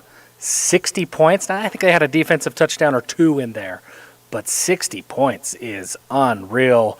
What a performance by the Bobcats. Second time in 3 weeks they've hit 60, speaking of Skyview. And if you're Orem, you go up 14-0. You lead, 38-21 at halftime, and you lose. I mean, I don't know if you saw, it wasn't on there for a long, but some of the players throwing helmets, I would be I get it, right? I understand that frustration. And now you got a 3-hour bus ride home for all of that. It'll be really interesting to see how they bounce back next week. I'll just say Maple Mountain. It's going to be a tough game. It's going to be a tough game. That defense has got to figure some stuff out. The offense, if I'm an offensive player, I'm frustrated, right? You score 59 points. You expect to win that game. How do they respond? How do they come together? That's a big moment because this is a very talented Orem team. It's a very talented Orem team. And I think a lot of people would think that's the most, if not the most, the second most talented team in 5A. Yeah, no question. I think the only region we didn't touch on tonight, Jeff, just talking through scores, Region 3, a lot of blowouts, one-sided games in there. Lone Peak, Skyridge, both with shutout wins over PG and Westlake, respectively. Yeah, and that's pretty well Region 3. I mean, that's the Lone Peak, looks great. Skyridge, right now, those are your 2 teams with Lehigh right there. Yep. They're leading the way, and they won big tonight, all 3 of them. They did. So, man, Week 6 in the books. Just a reminder, RPI's out. That updates, they say within the hour, but, give it a little bit of time. Check tomorrow morning. Tomorrow morning will be just fine. And see, again, big games tonight. 5A, you're going to see changes in 5A. Number 1 loses. Orem, they were ranked a little bit lower. Where does their RPI go? That'll be fascinating to watch. Anyway. Good times. A lot of fun. Jeff, any thoughts? Anything to wrap us up? Skyview, Mom and Dad, be proud, Skyview alums. This is a big night for Smithfield. I think the McDonald's is maybe open. I don't know what else is open. Firehouse Pizzeria is closed by now up there. And Angie's is a bit of a haul. That's Logan. That's Logan territory. Go to Lee's. Swing by Lee's. Go to Lee's. There's a Chevron. There's a Wendy's in the parking lot there. There you go. Whatever you do, just don't roll balls down the hill. All right, we want everyone to get home safely tonight. Don't follow his friends, right? Don't follow Jeff's friends. Yeah, alleged friends. Have a safe night. Yeah, have a safe night. Long way from where Skyview started 1-2. right? The loss to Morgan, the loss to Spanish Fork. Coach Alder, we asked the question. Everyone's going to be okay. We asked the question this week, Dane. Who competes with Ridgeline? Maybe it's Skyview.